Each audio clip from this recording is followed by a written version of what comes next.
Live from the central coast of California, this is launch coverage of SWOT.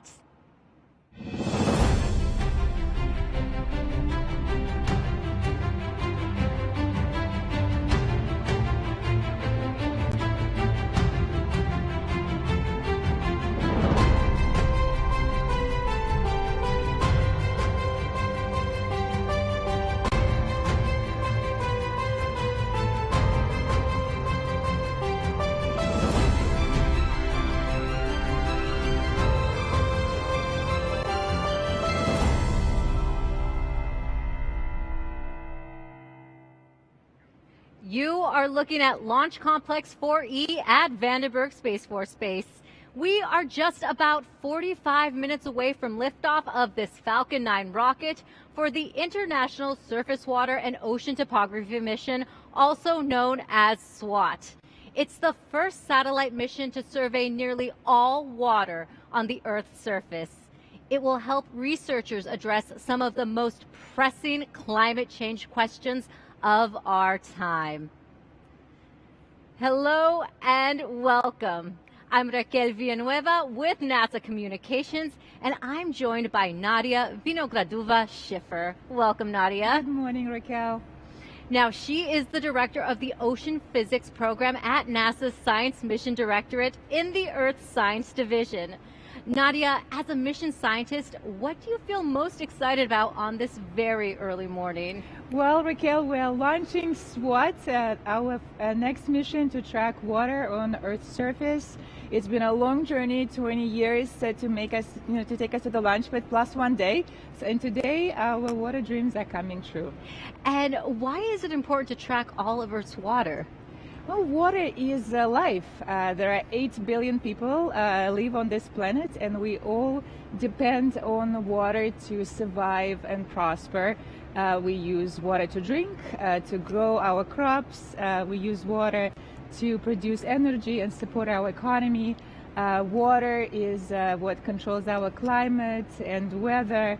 So essentially, SWOT will track all of this water for the same reason NASA follows water on other planets, because water is essential to life as we know it. Absolutely essential. I have plenty more questions for you coming up, and we will be taking your questions throughout the broadcast.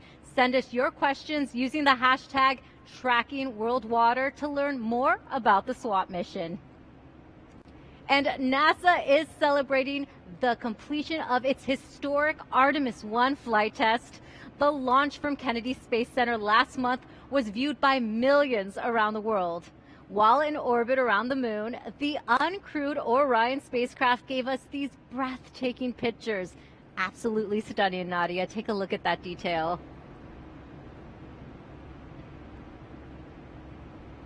Splashdown. From Tranquility Base to Taurus Littrow to the tranquil waters of the Pacific, the latest chapter of NASA's journey to the moon comes to a close. Orion back on Earth. On Sunday, December 11th at 9:40 a.m. Pacific, Orion splashed down in the Pacific Ocean after a 26-day mission. The Artemis program will explore more of the moon than ever before and eventually land the first astronauts on Mars. Very exciting. Very exciting indeed, Raquel. In fact, Artemis and climate change are 2 priorities for the agency. And you know, Earth and Moon are directly connected as celestial bodies. We're looking how climate change might impact this Earth-Moon system. So there might be more connection between SWOT and Artemis. So stay tuned. Well, stay tuned for that connection. Now, let's introduce you to our team covering today's launch. Hundreds of people are gathered right now at our Hawk's Nest viewing area. That's where NASA's Jasmine Hopkins will talk with our experts. NASA's Megan Cruz and Denton Gibson will provide us with commentary from the Mission Director Center. Megan, NASA's Launch Services Program selected SpaceX to send SWOT into orbit.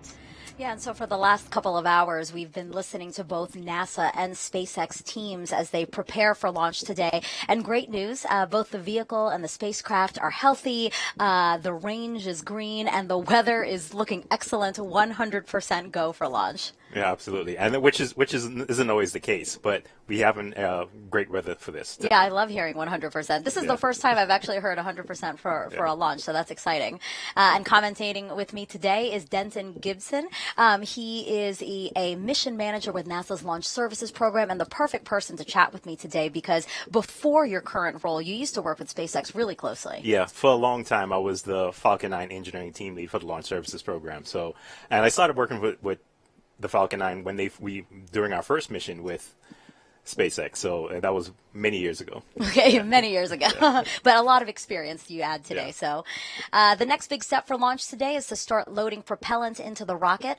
Just a few minutes ago, the NASA team gave the go for propellant load, but now we have to do a SpaceX poll, right? Right. And what the NASA poll is, the various groups within NASA making sure everybody's ready to go.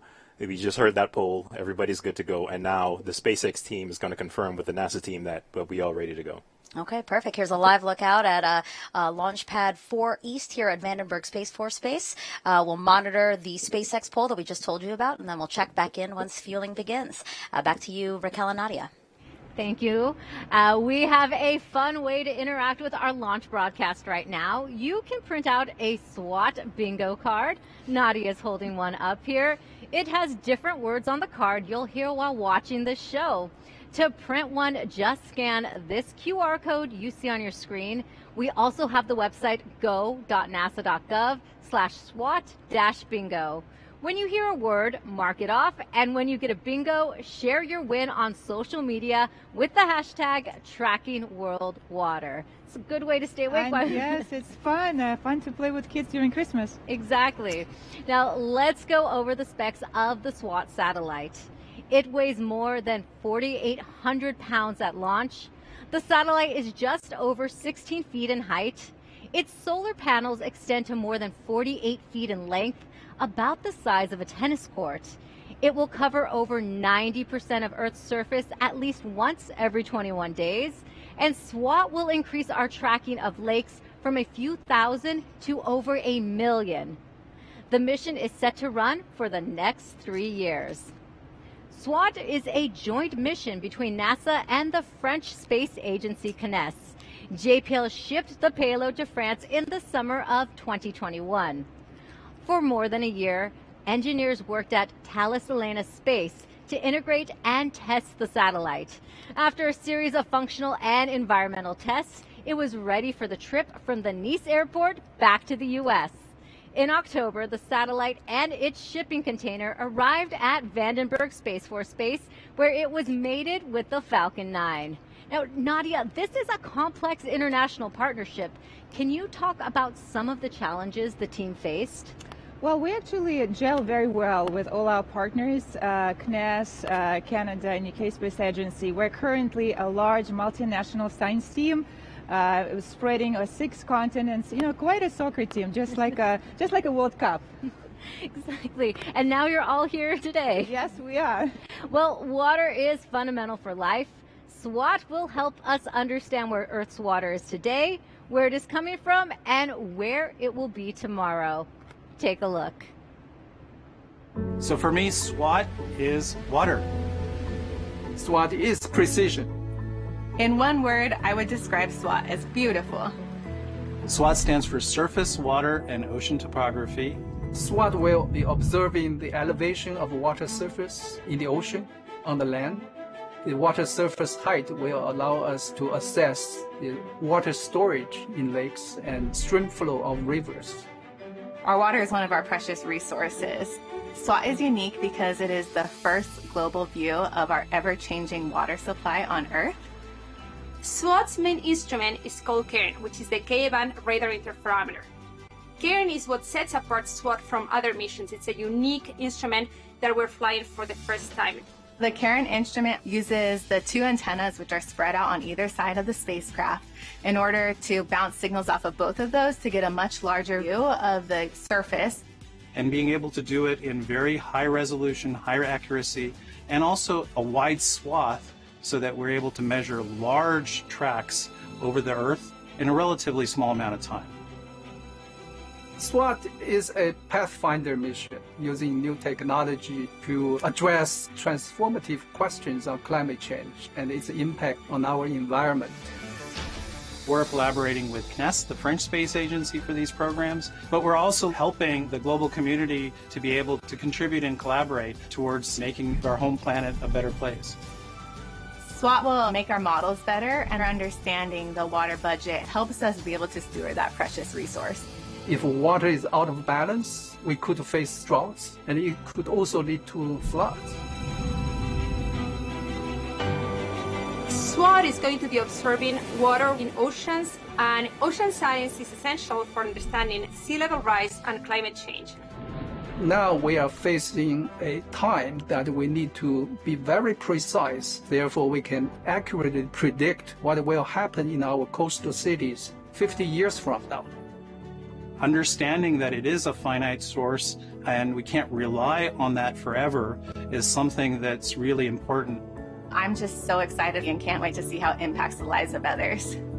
Without really understanding the Earth, we cannot protect it, because we know that the missions that we work on are going to have an impact on our children and our grandchildren.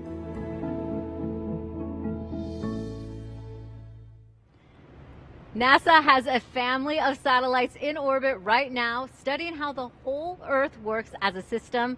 Karen St. Germain is NASA's director of the Earth Science Division. Thank you for joining us today, Karen. It's great to be here. And what kind of role will SWOT play in NASA's fleet of Earth-observing satellites? Well, NASA has a fleet of 25 satellites today, missions that are looking down at Earth, at the atmosphere, at the land, at the ice, and the oceans.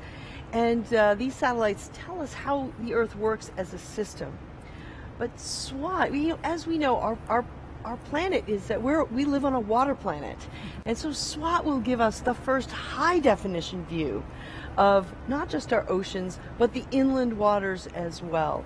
And and these waters play an important role in climate change and in everyday lives. So it will be an exciting addition to the family. Absolutely. Now, what can we learn through space-based tools like satellites that we can't gather here on Earth? Well, space is the ultimate high ground. It's a unique vantage point from which we can see the entire Earth. And that's especially important when we're looking at parts of the Earth that are remote, difficult for humans to get to. And I'll just give you one example. The southern oceans play an incredibly important role in our climate. They've absorbed more than the oceans in total have absorbed about a quarter of the carbon dioxide, the greenhouse gases that have been emitted in the industrial age. The southern oceans, because they're cold, play an incredibly important role. So from the unique vantage point of space, we can see these remote areas and better understand how they play into the global system. And Karen, just going forward, how do you see SWOT being a trailblazer for the next Earth science mission over the next decade? It's a great question, and we are already hard at work building the next generation of Earth-observing satellites. And these will also look at all the aspects of the Earth system, but just as important as what we're doing is how we're doing it, with open science principles to try to accelerate the pace of discovery from these systems, and with partners around the world. So SWOT is in many ways blazing the trail for how we will develop that next generation of capabilities to accelerate discovery and the use of the data to inform decisions around the world. And Karen, how are you feeling about today's launch? I could not be more excited. We've been waiting for the SWOT launch, and as the team has gone through the challenges that you discussed a few moments ago, and so it's been a long road to get here, and we are so excited. We cannot wait. Oh, it's very exciting. Thank you so much, Karen, for joining us. Enjoy the lunch.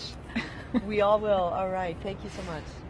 Now, it is T-minus 32 minutes and counting to today's launch of the SWOT satellite. Let's check in on launch operations. Megan is live. Megan, preparations for this launch began hours ago. So where do we stand right now? Yeah, so Falcon 9 fueling is underway. SpaceX's launch director gave the go for propellant loading about a couple of minutes ago. So now liquid oxygen and RP1, or rocket-grade kerosene, both are going in to the rocket's first stage. Right, correctly. And it's underway, and everything is going smooth so far. No issues to report. Perfect. So if we take a live look at the pad here, a beautiful shot of the payload fairing there with SWOT tucked safely inside. Denton, we talked about why SpaceX starts fueling so close to launch. Why when other launch providers start hours earlier? Yeah, and one of the main reasons they're using densified propellants. So they're very, very cold. That way it allows them to fit more fuel and oxidizer into a tank without having to increase the size of the tank. And the reason why it's so close to launch is that you don't want those densified propellants to heat up any, and that will cause a lot of cause you to kind of bleed off some of your oxidizer, et cetera. So, and that's why they do it so close to launch. It doesn't give that fuel and those propellants much time to heat up. And as we look at this live picture here, you can see that telltale sign of soot on the booster there. That means it's flown to space before. Yes, this thing has flown 5 times before this, and it's a combination of Space Force missions as well as some commercial missions. So we do have some familiarity with this booster, and the soot is just a little seasoning on the booster. Some seasoning. I love how you say that. Okay, well, perfect. So far, so good. A really quiet count. We're hearing the call-outs we're expecting. Nothing out of the ordinary. So, again, so far, so good. So we'll send it back to you guys, Raquel and Nadia. Thanks for the update. We'll go back to our commentators as we get closer to launch in just a few minutes. But first, we have some questions to answer about the SWOT mission and water. Our first question is from a student. Here's Meadow. Hi, my name is Meadow. I'm 7 years old and I live in Studio City, California.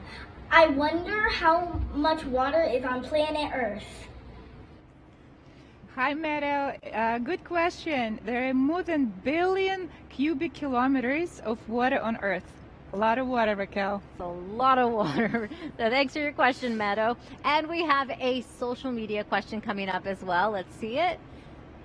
At Kawan wants to know, what is the most important thing to know as a NASA scientist? To know as a NASA scientist, well, hard work, some math and physics is a good skill, and have fun while doing it. And you possess those all, Nadia. We have another question coming up. Zeros and Math wants to know, what's the accuracy of SWOT? We are shooting for centimetric precision with SWOT. It's a very precise mission. We are improving our accuracy about 10x compared to our current observing capability of the ocean water and inland waters as well. All right, thank you. All right, we have one more question coming in. Kevin Rainville wants to know, will it give us the rate of sea level rise? We will definitely observe the rising oceans and rising sea, particularly close to the coast. And as we collect more and more data, we can estimate the rate, which is, the change over a certain period. This is what the rate is. Yes, excellent question. Yes, it was. Now, remember, you can send your questions online by using the hashtag #TrackingWorldWater. Now, you are looking live to the launch pad right now. We are T-minus 28 minutes to liftoff. SWOT data will help researchers better understand the ocean's role in climate change. Let's go to Jasmine live at the Hawk's Nest to learn more about the mission's science.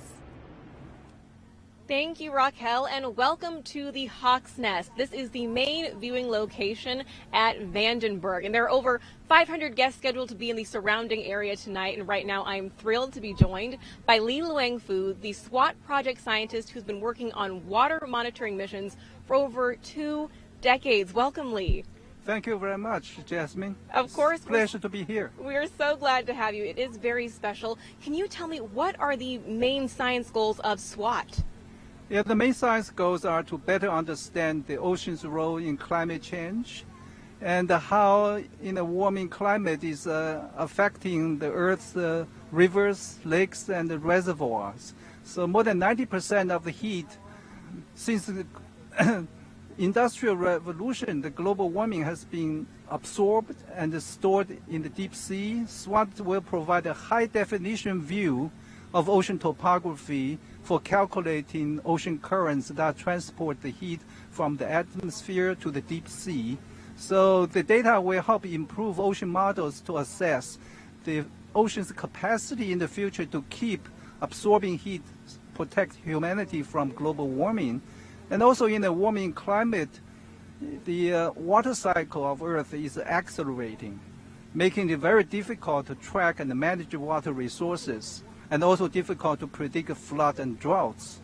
So most of the lakes, rivers are not well sampled, but the SWOT for the first time will provide a global survey of the elevation of the lake storage of water and the flow rates of river, allow us to better model and so manage the water resources and predict floods and droughts. This is in a nutshell. Right. Very good in a nutshell. And I like that you said that this is the first time that we're seeing something like this. So what sets SWOT apart from previous satellites? Yeah, it's all about the spatial resolution and the coverage. For instance, the footprint of the radar on SWOT is 1,000 times smaller than conventional altimeter, making this spatial resolution of SWOT much, much higher. And also, it will cover all the ocean and the surface water without any gaps between 78 degrees north and south. Wow. So we're getting something we've never seen before. And Lee, you've been working on SWOT since the beginning for 20 years. What does it feel like to be here for launch? Yeah, this mission is 20 years in the making, and this is the fourth satellite mission. I serve as a project scientist. So, but this mission is the most complex and challenging, representing the culmination of my 40-plus years career at JPL working on oceanography from space. So my feeling now is it's a mixture of excitement, fulfillment, and also some anxiety. Right, yes, a little bit of anxiety. I know that you and your team will breathe a sigh of relief when we're done tonight. Absolutely.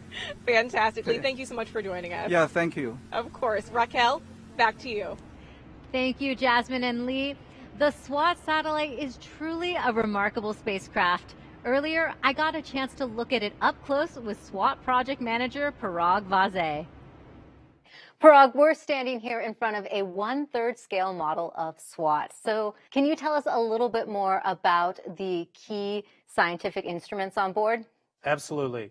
So on this model, of course, you see the full spacecraft, but the instrument package is really on this configuration, first featured with our brand new instrument called the Karen Ka-band radar interferometer.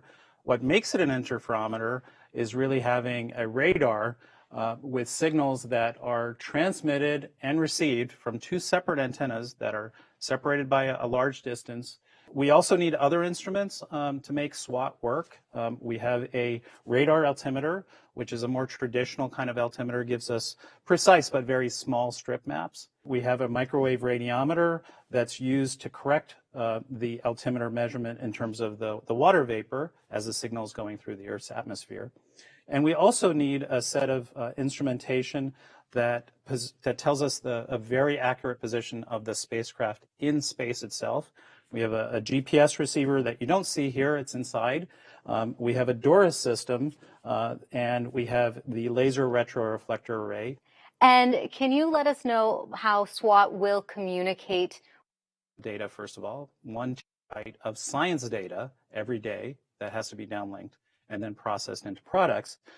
The key to being able to do that, of course, is we have a very large recorder, memory recorder inside the module here, but then getting it out is the job of this antenna system. That's the X-band antenna system. That's downlinking at 600 megabit per second. And we also have an S-band system that's more for command and control and basic mission operations. We obviously can't take a SWOT like this in space. How will it fold and unfold after launch? So the whole system is, of course, needs to be compact. It's folded off to the side of the payload module that you see here, and it basically deploys in 3 phases, one that's first coming up, and then moving out, and then the antennas finally deploying on the side themselves, and then the whole system is locked in place. It's a very interesting explanation. Thank you so much, Parag. Of course, happy to do that. Time to check in with the launch team at the Mission Director Center to see how the countdown is progressing. Megan and Denton, how are we looking? So we are T-minus 21 minutes and 59 seconds and counting until liftoff, and fueling of the SpaceX Falcon 9 continues, right, Denton? Yep, it's continuing. It's progressing just fine. Everything is moving along as it should. Great news. So the U.S. Space Force, we know, is responsible for the range, making sure it's safe to fly our intended trajectory. Any concerns there? No, actually. The range is green right now. Weather's looking good. All of the assets in the correct configuration. And so we're all completely green right now. Talk to me about trajectories. That it's not an easy task to design one, right? That's where a lot of the real rocket science is to design a trajectory. It's basically you're trying to get from the launch pad to a point in space. And along the way, there is some things you may encounter, the other orbiting satellites, some debris up there. So you have to make sure you avoid it. And the work that goes into it is very interesting because the team has a very detailed analytical model of how the launch vehicle will perform, and they marry that with everything that's orbiting the Earth and trying to understand which paths we can take, when we can launch, times, etc. I mean, there's a lot of work that goes into it, and that's where a lot of the real rocket science is done. Yeah, and we're talking about years of work, right? Yes. In some cases, it's over a period of years where you kind of developing your trajectory for the spacecraft, and then also developing the trajectory for the launch vehicle. So it's a lot of work that goes into it. Yeah, today's launch will be a huge moment for a lot of people who have worked their trajectory, who have worked on this spacecraft, who've worked on the vehicle. Yeah. It's many years of hard work. Yes, it's been 20 years since some of the folks who work on the spacecraft has been working this mission. So I mean, it's going to be an exciting time for everybody. And now here they can see again their spacecraft sitting in the payload fairing at the top of the Falcon 9 on the launch pad here at Vandenberg. The Space Force also monitors the weather for us. And again, let's take a look at the weather graphic we have prepared for you guys. The launch weather officer reporting 100% go for launch. Amazing. Yes, it's very rare to see that, but we're happy to have it. Absolutely. And speaking of seeing, it seems like we are going to see the launch today, right? Visibility is looking amazing. Not the typical fog we usually see here. Yeah, it's usually foggy here, but we're in for a treat because we actually got some clear day today, so we can actually see the launch vehicle. Yeah, and then here we see some of the venting we were talking about. We have to vent, right, to maintain the right kind of pressure. That is correct. I mean, and you'll see this as a normal part of it. You'll see it kind of cycling on and off throughout the count, just maintaining the appropriate pressure within the tanks. And this is venting of liquid oxygen, right? That is correct. Okay. All right. So everything is looking good. Can't wait to see this launch as we were talking about. So we'll send it back to you, Raquel and Nadia. All right, thank you so much, Megan and Denton. Joining us now on the West Coast is Janet Petro, the Center Director for Kennedy Space Center on the East Coast in Florida. Thank you for joining us today, Janet. Thank you, Raquel. Happy to be here.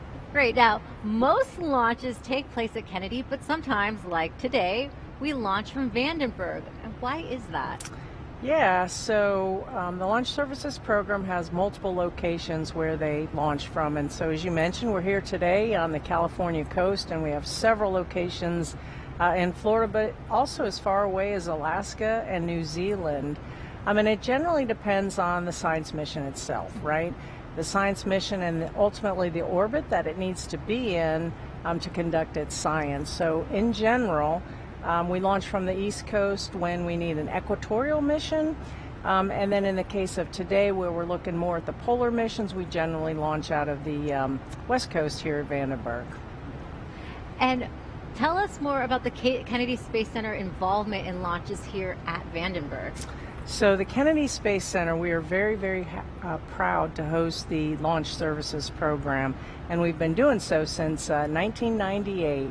And that program, I'm very proud of that program. I tend to think of them as the world-renowned experts in launch vehicles, and they really, really do understand all of the launch vehicles and provide a great service to our agency.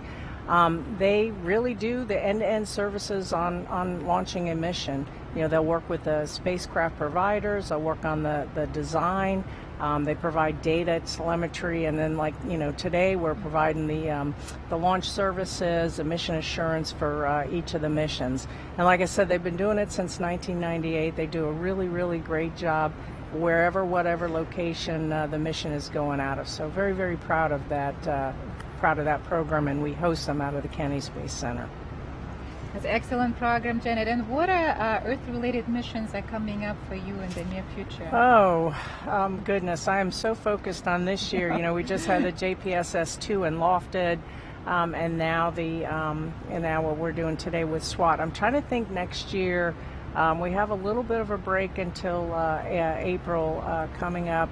We did earlier this year launch the GOES mission. Right, ISS launches. Yeah, I can't, and of course the other missions outside of the launch services program. Of course, we do the crew to the International Space Station. We do the cargo to the International Space Station, and we just came from our big mission was Artemis, and very, very proud to get that launched out of our pad. And we just recovered the vehicle down in San Diego, and that was an incredible experience. The Exploration Ground Systems program down at Kennedy, they're the ones responsible for the front end, the launch piece of that program, and then the recovery operation here on the West Coast, and they did a really outstanding job. We had a tremendously busy year at the Kennedy Space Center, and I like to say it's our diamond anniversary, our 60th anniversary. So it was a great way to really cap off the year with Artemis, and now ending with the SWOT program here tonight. We had a record number of launches. We're at something like 53 launches that we supported from the East Coast, and our center supports whether it launches on our property, Kennedy Space Center property, or on the Space Force property, Cape Canaveral. We provide all kinds of services, whether it's our propellant services or standing up our EOC. And so if you think about that, 53 launches, that's about... That's a fantastic one a week. Year. Thank you, Janet, so much for that. Thank you all. Anniversary. Now, there is a growing community of scientists eager to use SWOT data. Let's go to Jasmine live at the Hawk's Nest to meet one of them. Yes, Raquel, that is right. I'm here with somebody who is also eager to get his hands on that SWOT data. Toby Minear with the Series Group from CU Boulder in Colorado. Welcome, Toby. Thank you. Glad to be here. We are so glad to have you here. You are a research hydrologist with that group. So can you tell me what are some of the applications of SWOT? Well, SWOT is amazing because it has this really unique capability of measuring water levels over a big area. And so for people that are water managers in particular, there's a lot of excitement there because we really don't have this kind of capability at present. We have to do these things from the field, individual point measurements and things like that that are very hard to make in the field.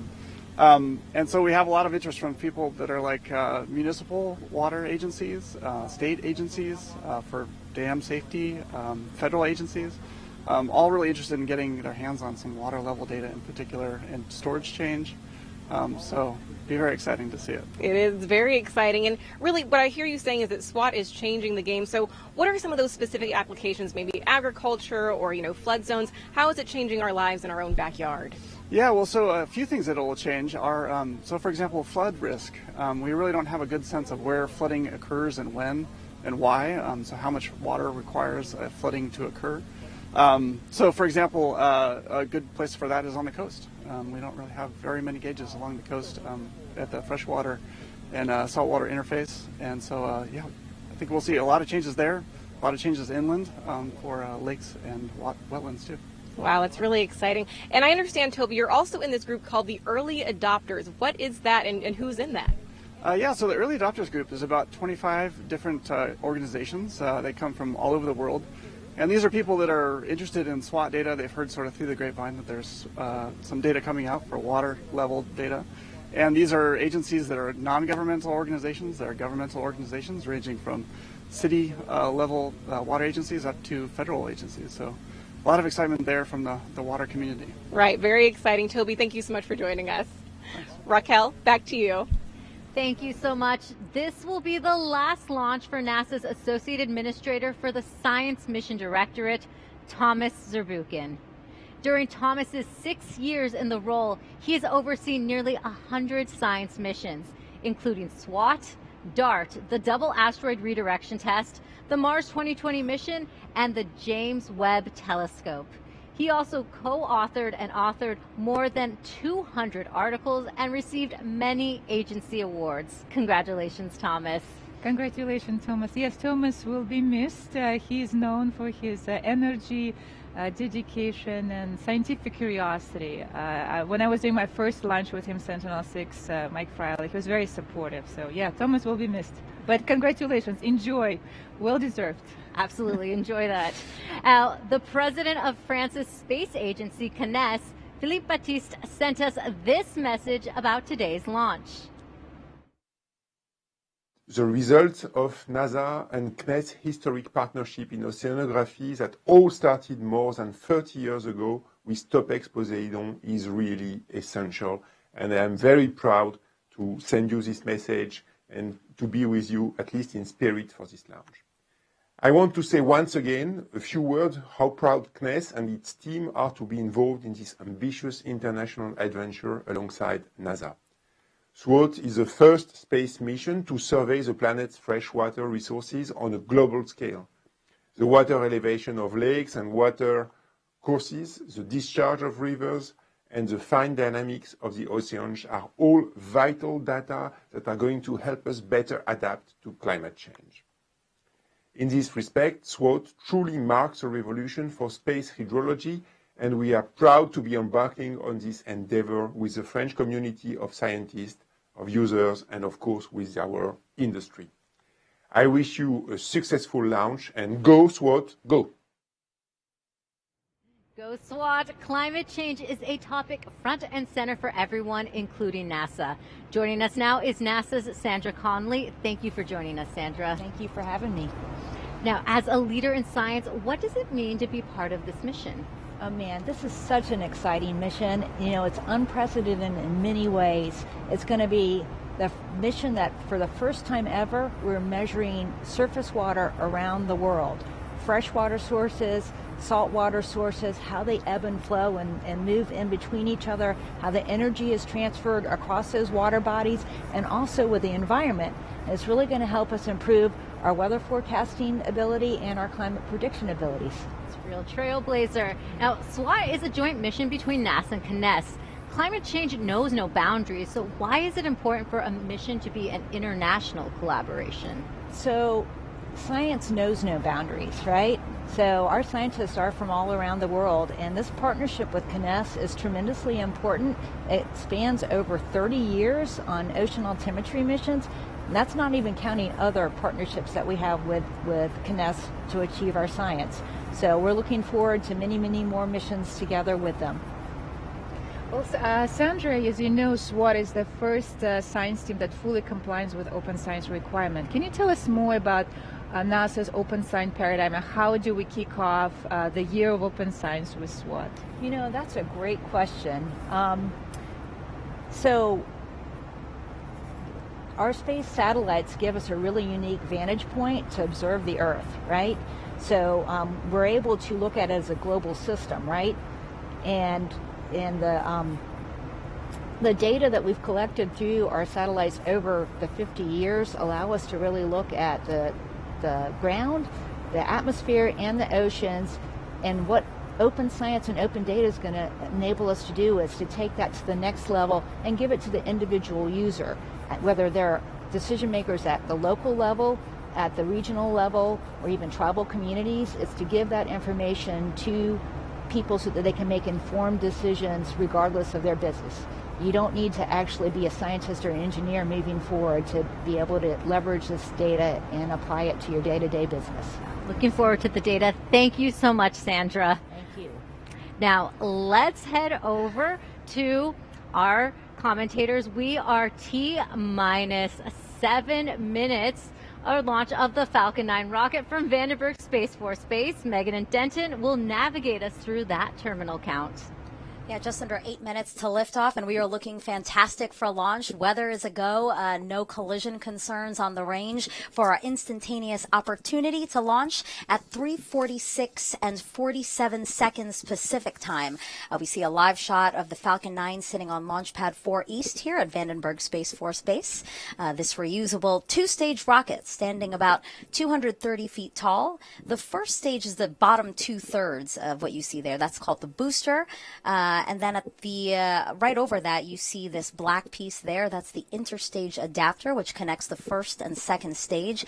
And then at the very top, the payload fairing. And you see SWOT painted on there. SWOT is tucked safely inside of it, folded up to about the size of a mid-size car.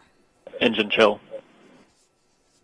And we just heard the call out for a stage 1 engine shield. And basically what that is just the getting the engine ready for the flow of the colder temperatures. So it's kind of like if you imagine if you were to jump in a really cold pool and you know your muscles tense up and everything else, and we don't necessarily want that with the engine. So we slowly start to bleed in those liquid oxygen to kind of bring it down to the temperature that it'll be seeing during flight. So that's really what that is. It's really preserving the stress on the engines, and it's getting ready for flight. Yeah, that was a great analogy. So, yeah, you made me cold thinking about it. So we see some of that liquid oxygen venting off now, both the first and second stages, right? Yeah, and you're seeing that because the booster is very, very cold because that liquid oxygen is inside there. And soon you'll hear the call out for stage 1 RPO leaks. They're wrapping up fueling of the stage. Of the stage 1 right now, and so we should hear that call out here in a few seconds. Stage 1 LOX load is complete.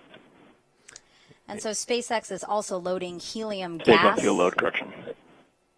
into both stages, and we'll continue to top off until about a minute and a half before launch. Falcon 9 uses helium as a pressurant, meaning it uses helium to maintain pressure in the tanks as liquid oxygen and RP1 are consumed by the engines during ascent. The first stage has 9 Merlin engines, hence the name Falcon 9. The second stage has a single Merlin vacuum or MVAC engine, so you'll often hear references to MVAC throughout the count. Yeah. Next call out will come in just a couple of seconds. You'll hear that the spacecraft is on internal power and configured for a launch. That just means that the spacecraft is now running on batteries versus getting power from the strong back you see there. Tanks are pressing for strong back retract. And the strong back is getting ready to retract. The strong back is that mechanical structure you see just to the right of the vehicle.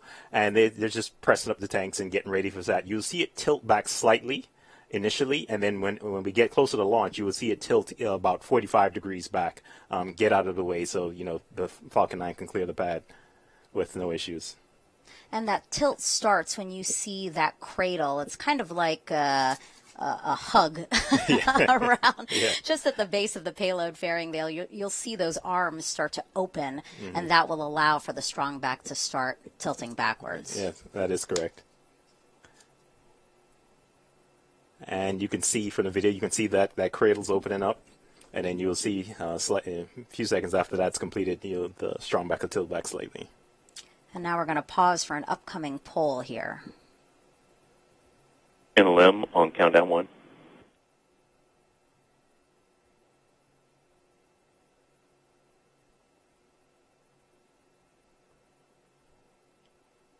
NLM copies. NLM is the launch manager for this mission, NASA's launch manager for this mission.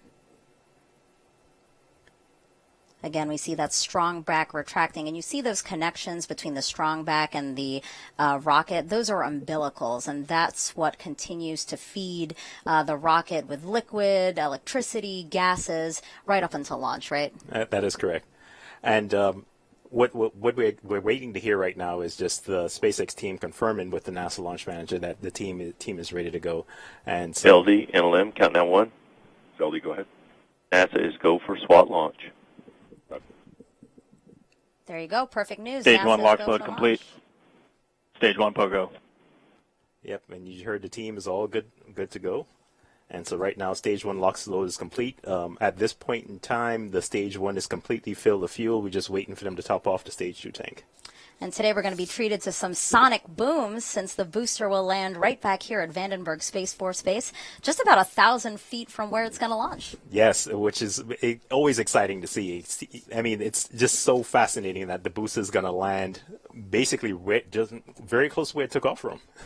Yeah, that's going to be great. And as you said, again, because visibility is so great, we won't just see the launch. We're also going to see that booster coming back to land. Yeah, and it's key. It's taking everything I have to stay inside and not go outside and see this with my own 2 eyes. No, you have to sit in here with me.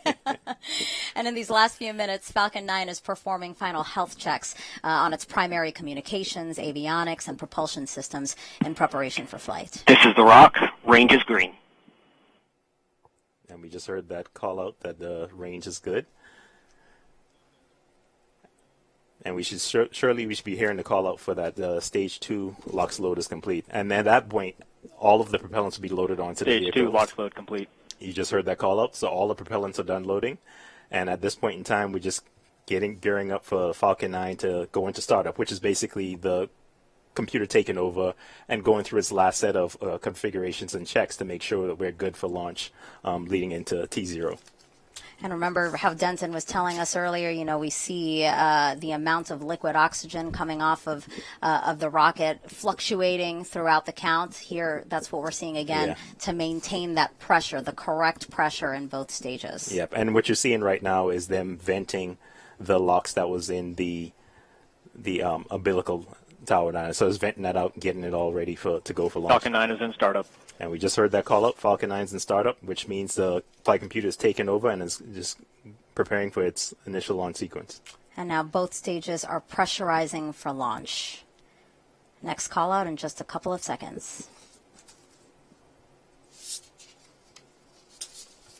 Launch director, go for launch. SpaceX launch director confirming go for launch. Range remains go, weather is go.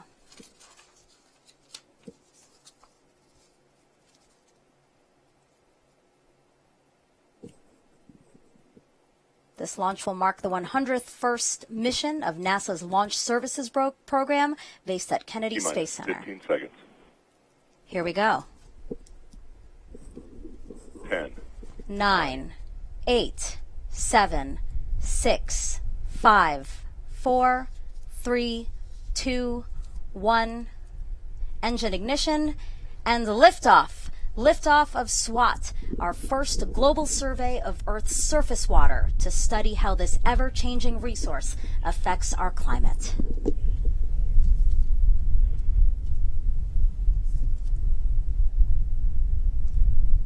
And there we get a nice view from the ground camera, and also we switch to the onboard camera.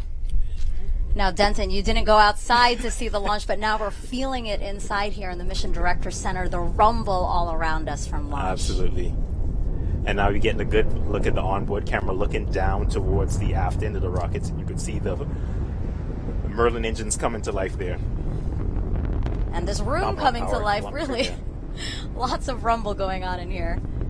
And we're soon going to hear that the rocket is supersonic, meaning it's going faster than the speed of sound, followed by Falcon 9 reaching what's called max Q, the moment of peak mechanic stress on the rocket. Yeah. Look, we getting nice views. Falcon 9 is supersonic. Just heard a call out for supersonic. Getting a good shot of looking at the onboard cameras Max there. Q. We just stepped through max Q. Next call-outs are going to come. Engine chill. And back engine chill, which means getting the second stage engine ready to start. And so which means we'll be coming up on stage separation shortly, followed by stage 2 ignition. We see this beautiful shot of all of the Merlin engines, all 9 of them lit up. That's what 1.7 million pounds of thrust look like. Lots of thrust.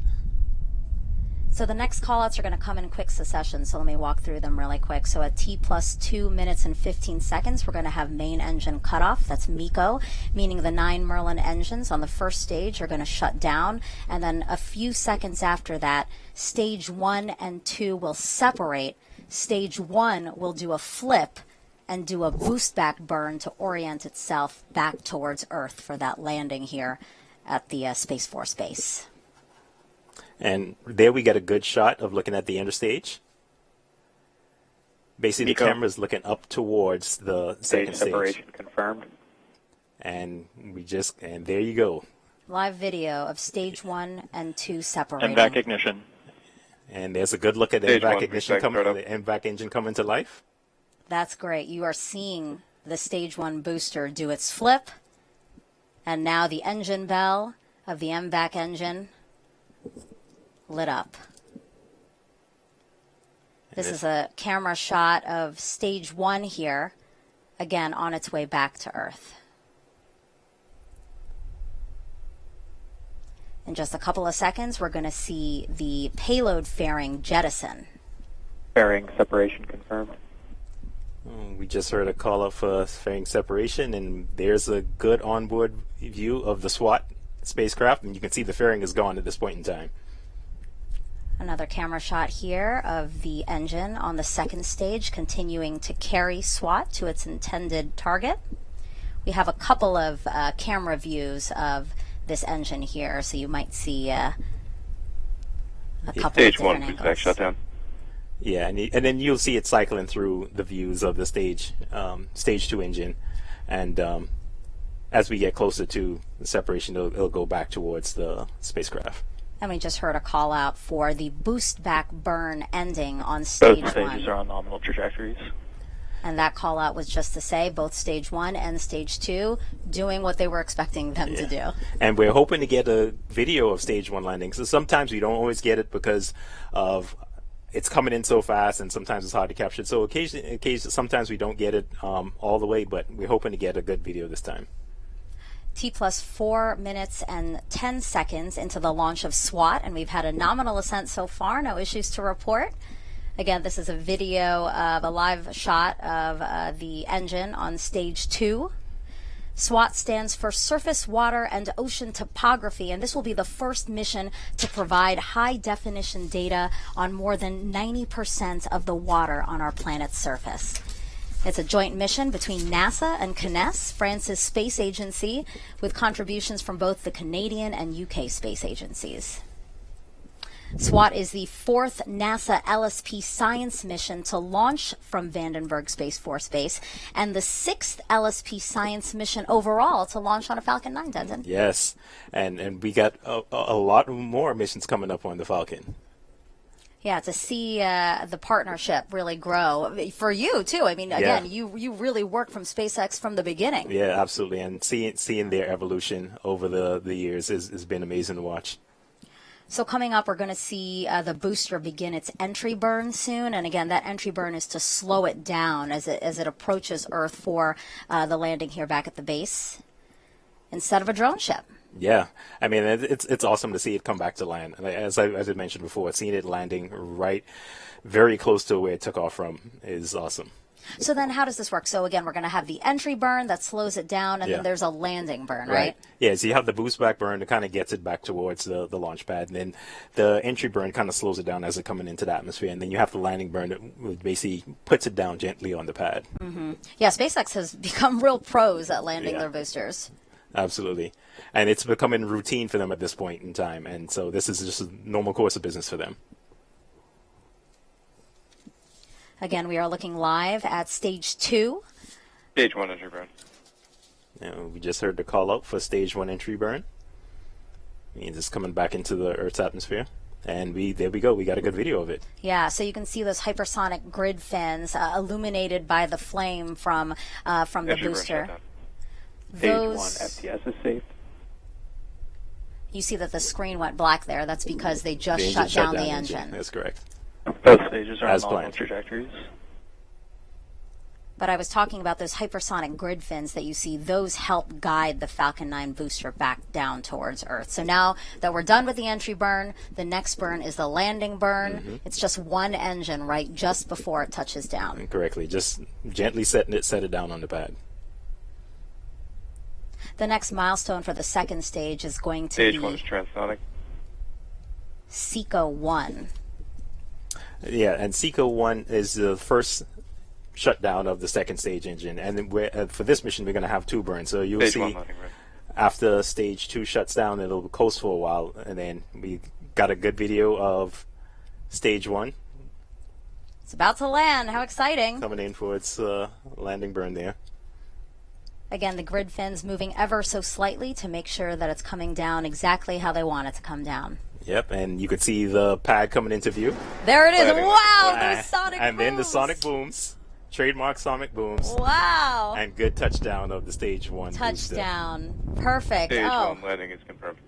So glad to see that live video. Again, sometimes we don't get it. That was amazing to see and feel, really. Yes, see and feel, and we get to use this booster again. Yeah. Again, this is the 6th flight of this booster. That is right. Okay, so we are still awaiting, again, that shutdown Stage 2 FTS is saved. Of the second, second stage, yes. And when it does shut down, it's going to be over the Pacific Ocean, just west of the southern tip of Baja California. Again, exactly where we want it to be, following that well-thought-out planned trajectory. Yep, and the team is reporting back. Everything's looking nominal. Stage 2, it's right where it's supposed to be, and looking good. MVAC shutdown. And we should see MVAC shutdown coming up here shortly. And there we go. Yep, SECO 1. Nominal parking orbit. Confirmed. That's the trajectory you're seeing. It's flying south from where it just launched, and it'll continue to fly south down towards Antarctica. And so again, everything going as expected so far. The second stage is now going to coast for about 30 minutes. You can see that it is shut down there from that view. And this is a view of the spacecraft. Again, because the payload fairing has been jettisoned, you see SWOT right there on your screen. Exposed now that we don't need the payload fairing to safely get it out of the atmosphere. Yeah, correct. And once the whole purpose of the fairing is to protect it while the vehicle is flying through the atmosphere at supersonic speeds. And then once you get up out of the atmosphere, there's nothing to harm the spacecraft, so you can jettison that extra weight and give your vehicle a lot more performance once you get rid of that extra weight. Okay. The engine not glowing orange as it had before because, again, it is shut off, so it will coast for about 30 minutes with SWOT attached to it before some maneuvers are needed to keep it on the right trajectory, again, to get it in the orbit that we want it in. So Denton and I are going to be back then with you to walk you through those operations. But for now, we're going to send it back to Raquel and Nadia, who I'm sure are very excited to talk about how the experience launched today. Whew, that is right, Megan and Denton. Just 10 minutes ago, we watched a spectacular launch from Vandenberg here in California. Nadia, describe what was going through your mind at that time. What a spectacular, truly spectacular launch. It was a very bright splash and this kind of very loud one, too. What an entrance. Welcome to the era of SWOT. Very excited. I had some cheering going on here at the desk. Yes, and the car went off, yes. Yeah, we had car alarms going off. It was really exciting here for our view. Now, soon the SWOT satellite on board will separate from the spacecraft. SWOT stands for Surface, Water, and Ocean Topography. The satellite will survey nearly all the water on Earth's surface in unprecedented detail. SWOT will provide insights into how the ocean influences climate change, how a warming world affects lakes and rivers, and how communities can better prepare for disasters like floods. And we are covering every angle of the SWOT mission, from the new data the satellite will provide to how it is paving the way for future NASA Earth missions.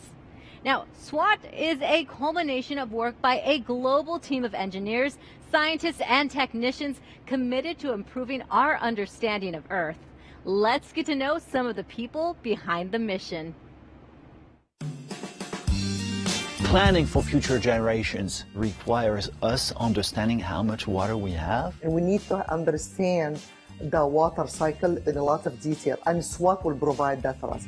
My name is Tahani Amar. I'm Cedric David. Mark Simard. Christine Jabara, and I'm an integration test engineer at JPL. I study the world's rivers. I'm one of the principal investigators for SWOT.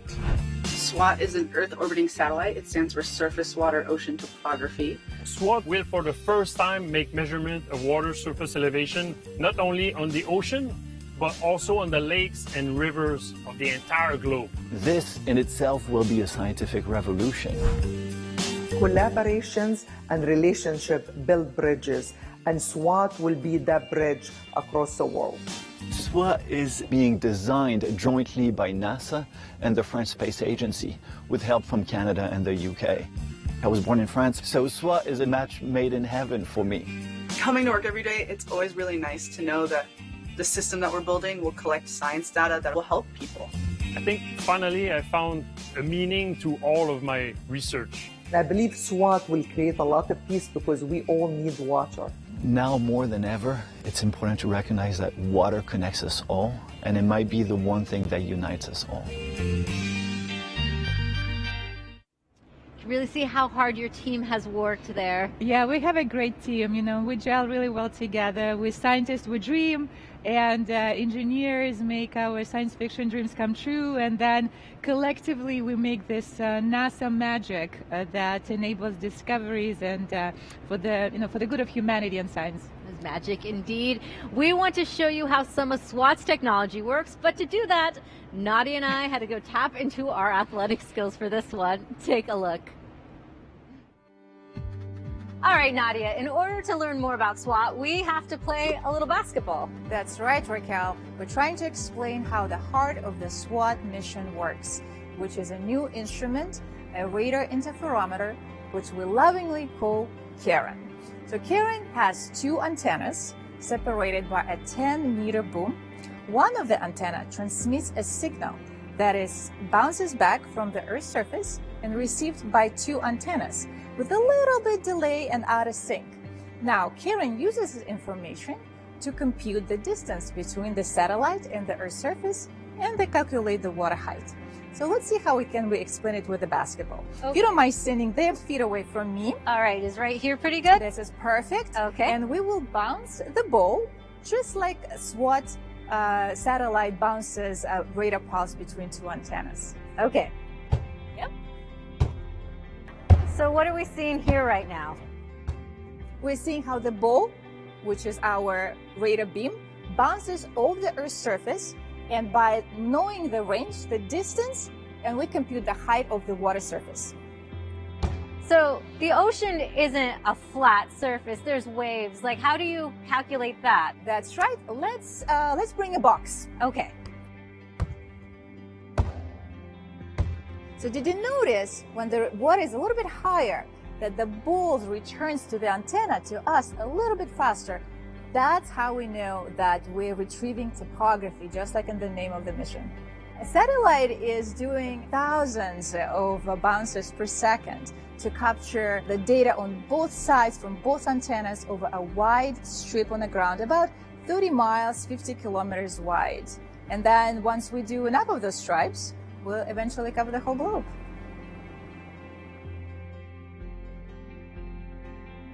Nadia, I could really hear your excitement and passion for SWOT in that package. Why are you so excited for this new technology? Yeah, it's a really pivotal moment, I think, for our space science industry as we are testing new technology with SWOT. This is our first in-flight demonstration for the SAR interferometer, and this opens a new way of observing Earth water height. So yes, it is a pivotal moment, and I'm very excited about it. Yes, and like you mentioned before, the scientific heart of SWOT satellite is the Ka-band radar interferometer, or Karen, and it measures the height of water on Earth. Jasmine is live at the Hawk's Nest to learn more about how the technology was built. That is right, Raquel. We're back at the Hawk's Nest, now joined by Ava Peral, the lead systems engineer for the Karen instrument on SWOT. Welcome, Ava. Hi. We are so glad to have you here. That launch just lit up the sky. What did you think? Oh, it was impressive, really impressive. It really was. It was beautiful. So you work on the Karen instrument. Can you tell me what sets that apart from other instruments? Yeah, so Karen is a radar, and NASA has launched radars before to study the ocean from space. But Karen is a very special type of radar. It's a radar interferometer. That means that the signal that bounces off the Earth is received simultaneously by two antennas. These two antennas are separated by a long distance, about half the size of a tennis court, and they have to be positioned very precisely to levels that are like micrometers. So we're talking about the width of a hair. So you can imagine that adds a lot of complexity to the SWOT mission, but it is that technology that enables the resolution and the accuracy that we're expected to achieve with SWOT of the Earth's water. Right, so we're seeing things in a precision that we've never had before, which is very exciting and complex. So were there any challenges that your team faced while creating Karen? Yes, Karen has been pushing the envelope in many, many different fronts. I can give you many examples. One, I just told you before about the mechanical precision that we need to have positioning these two antennas. We also have a very high power amplifier. We need an enormous amount of power to be able to get that signal back to the satellite from the Earth at a level that is detectable by the radar. And that level of power at our frequency from space is by itself a technological achievement. We also have the radar produces a massive amount of data. In fact, over 60 terabytes of data every single day. And that's a lot of hard drives, as you can imagine. So we really need to reduce that data volume so that it's manageable and we can downlink it to the ground. And for that, we're doing some fairly unique signal processing in the radar in space. So all of those are really achievements. Karen is a unique instrument and one of a kind. Right, it really is. You and your team should be very happy with this achievement. And Ava, you yourself have been working on this for a decade. How does it feel? You know, I know those last few weeks can be like a race to the finish line. What is it like that you just saw this launch? Well, for me, it's been my project since I started at JPL. It's been actually over 13 years. So this is really a very exciting moment for me.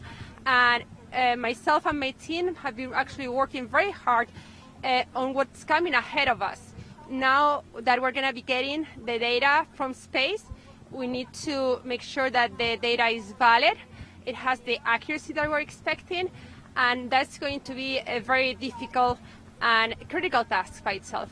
Right, but this is just the beginning. Ava, thank you so much for joining us. Thank you. Raquel, back to you. Thank you, Jasmine and Ava. Let's get to some questions for you, Nadia. Our first question is from a young space fan, Mark Andreas. Hello NASA, my name is Mark Andreas. How we can see water from space? Well, hi Mark. NASA can see different aspects of water from space. We could see how hot is the water, how the temperature, the surface temperature of the water is, how salty is our water, salinity of ocean salinity. We can see how heavy the mass of water, its gravity. We can see the volume or the height of water with satellites like SWOT, for example. We could see liquid water, frozen water, like sea ice. We can even see some content of water in the atmosphere. So we can see different aspects of water from space. Good question. Yes, so many different ways to see water. And we also have some social media questions coming in. We have, how many times per day will SWOT orbit the Earth? So on average, SWOT's nominal orbit is 21 a day repeat orbit. Right. And we have another one coming in for you now. Let's see, how accurate is the equipment when measuring the current sea level from space? Meters, centimeters, millimeters, nanometers? We're really getting into that. We're targeting centimetric accuracy of sea level measurements from space, which is a truly breakthrough. It's a 10x improvement of what we are currently doing. Yes. Now you're doing such a good job answering these questions. We have another one coming in for you. What is ocean topography, and how does it work with SWOT? Well, think of it, ocean topography, just like mountains and valley. Like I was driving here from LAX to Lompoc, just like mountains and valleys on the ground, you see hills and dips on the ocean surface. So think of it as well. Great explanation. We have another question for you too. Let's get to this one. Will you be able to tell how clean the water is? So we will be able to make some interpretation of water quality and its chemical composition, but we're mostly focusing on the volume, storage, and the height of the water with SWOT. All right, let's see if we have another one for you. Will SWOT data help in predicting flash flooding more effectively than current technology?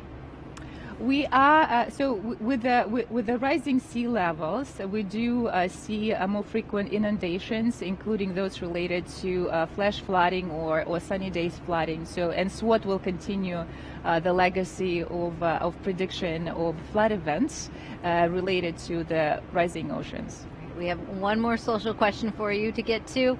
Will this technology also help determine how much drinkable water is currently available?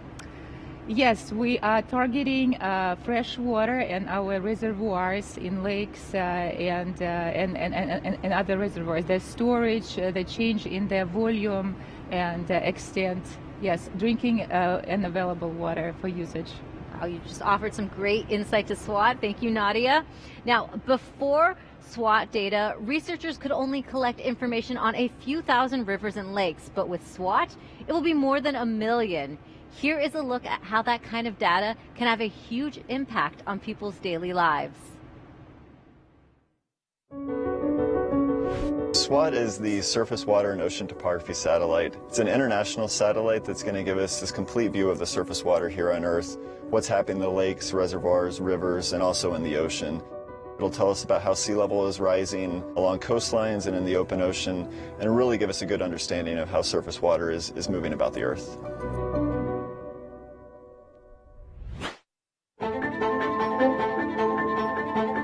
Our goal is to provide data, forecasts, watches, and warnings at some key locations like the Willamette River in Portland, which is a major U.S. city that historically has seen some catastrophic floods.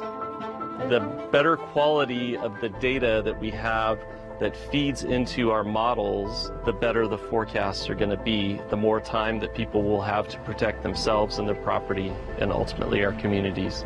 A tool like SWOT is going to help us with making these really difficult projections and predictions for the future. This is one of many reservoirs here in the Willamette Valley in Oregon. It is a human-made lake. It is a reservoir operated by the Army Corps of Engineers. The water managers here, they use, weather prediction, they use hydrologic models, and the hope is that data like SWOT might be incorporated into those predictions to help them better understand this water body's filling and we don't want to overtop the dams, might want to start letting water out really quickly. They have to make a lot of complicated decisions. When you get a big storm event, we want to keep the community safe in the best way that we can. So how do we best manage operation of these reservoirs in terms of putting water out downstream to prevent flooding at a larger scale? In lots of states, there are, hundreds, thousands of reservoirs, and many of those reservoirs don't have automated gauging available. And so these agencies have to kind of estimate how much water is in them and how that's changing. And with SWOT, they can just monitor that directly from space. For us in Alaska, we have many, many rivers, and only a few of them are measured, or as we say, gauged.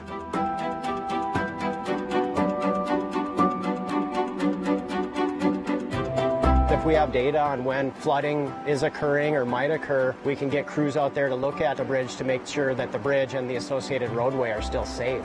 If we can start collecting data on all rivers above a certain size remotely through satellites, it really opens up the amount of rivers that we can help understand what happens when they flood or how they flood. And that really improves our ability to manage our infrastructure and to design new infrastructure. That is where SWOT will really make a big difference. One of the partners we're working with is the Department of Defense, and they're trying to fill gaps in the data that they have along the coastlines. Our military is obviously very concerned about what's happening on global scales, and they have installations across the globe. So SWOT will potentially provide an opportunity to fill in some of those gaps, allow them to make the impact assessments that they need for sea level rise in their facilities. So trying to understand and give them the information they need to plan for and then potentially adapt to these changes is really critically important. Coastal wetlands like the Mississippi River Delta are extremely important because it acts as a buffer between us and the threatening ocean.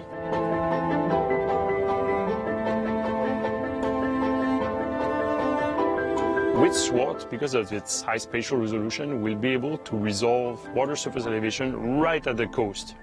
So this is quite important because as sea level rises, the ocean will migrate into the land, bringing more salt into the land. So it threatens the infrastructure, the biodiversity in the wetlands along the coast. Hopefully, the types of models that we're producing can support how they decide to manage the river delta. And SWOT on its own will allow us to upscale these types of studies to the world. I'm really excited about the new information we'll get from SWOT and how we can start to couple it to some of the needs that we see, both at the coastal interface and also on land. I think we can potentially see some immediate impact once SWOT's launched in these communities.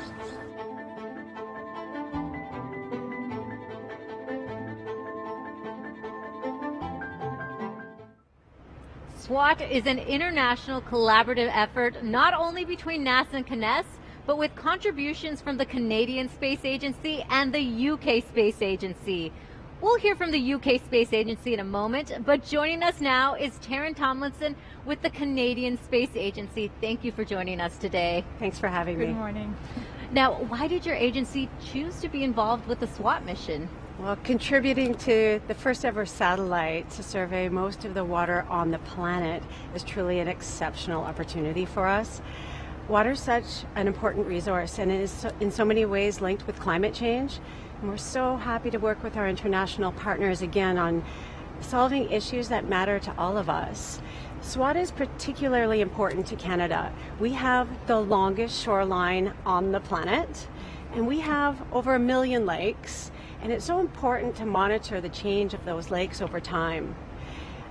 SWOT is really going to benefit Canadians for strategic water management, but it will support humanity in the face of climate change. It really is an international effort, as we say. Truly. Can you talk a little bit more about CSA's contributions to the mission? I'd love to. CSA will be contributing a key component to the CARIN instrument.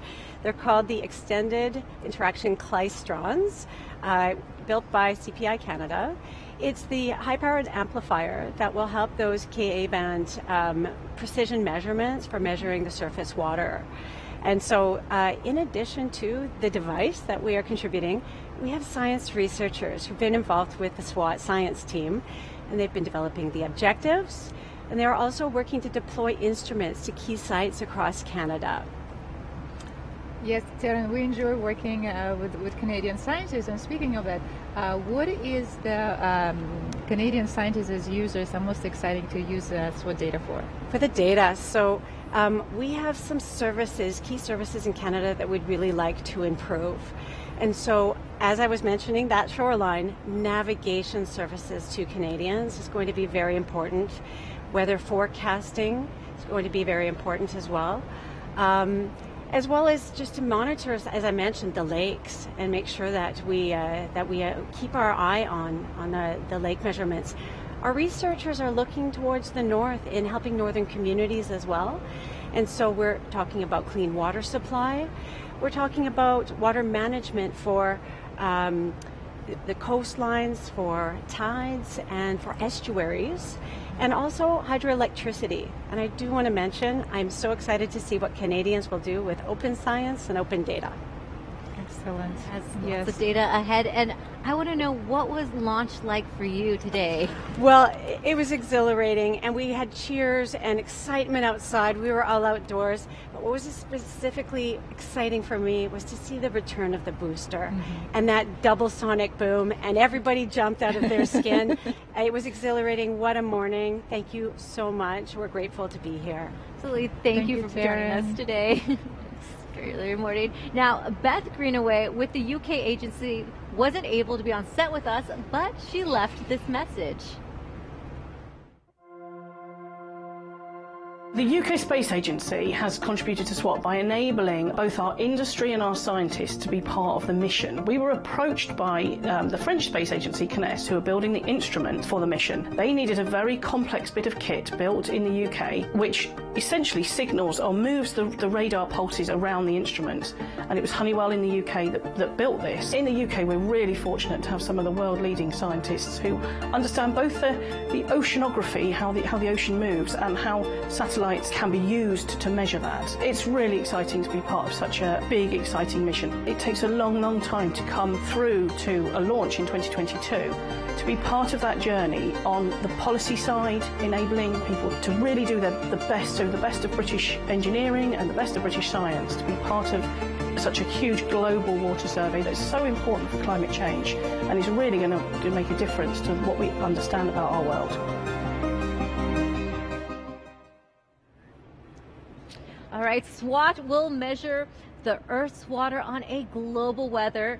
It will take into account how much fresh water flows in and out of lakes, rivers, and back into the ocean. It will also look at shifts in sea level. Nadia, you have a demonstration that illustrates the importance of our water that involves a gallon of water right here. That's right. We wanted to look a little bit of the water storage, water budget, water cycle, and we imagine that all the water on Earth represented in this gallon of clean water, and how the water moves. So ocean is the ultimate source of all our water. Land does not produce its own water. All the water and moisture on land comes either directly from the ocean or it's subsequently recycled from it. And so some of it get back to the ocean, but some of it makes its way on land. Some of it is stored in the atmosphere. So if you just do a half a drop of your magic liquid, that would be representative of how much water is contained in our atmosphere. So not too much, right? Yeah. Right. Just a little bit. So yes, and then about a tablespoon of that magic liquid, and I'll let you do the math in terms of how many. That much would be representative of how much available fresh water we have on land. So about 0.5% only. So also not that much. You know, most of it is contained in our salty ocean. So we humans, an ecosystem, we depend on this steady supply of water and moisture from ocean to land. And if the ocean supply is interrupted, we have droughts or even fires like you guys have in California that you experience perhaps yourself.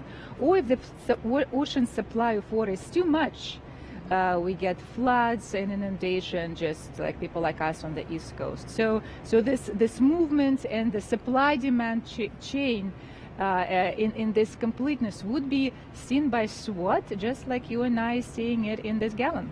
Yeah, and what if too much water comes back into the ocean, as you were kind of describing? Yeah, well, then the ocean becomes higher. The volume of the ocean rises, yeah.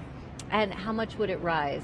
Well, currently we are observing about 3.4 millimeter of global mean sea level rise. I don't know if that makes sense. So in gallons, that would be about 300 trillion of gallons a year. That's how much water we add every year into the ocean. Okay, that is a giant number. How can you help put that to visualize scale? Well, yes. I mean, I guess if you line up all these jars, you would cover the distance from a sun to Pluto and back. So yeah, it's a lot of water.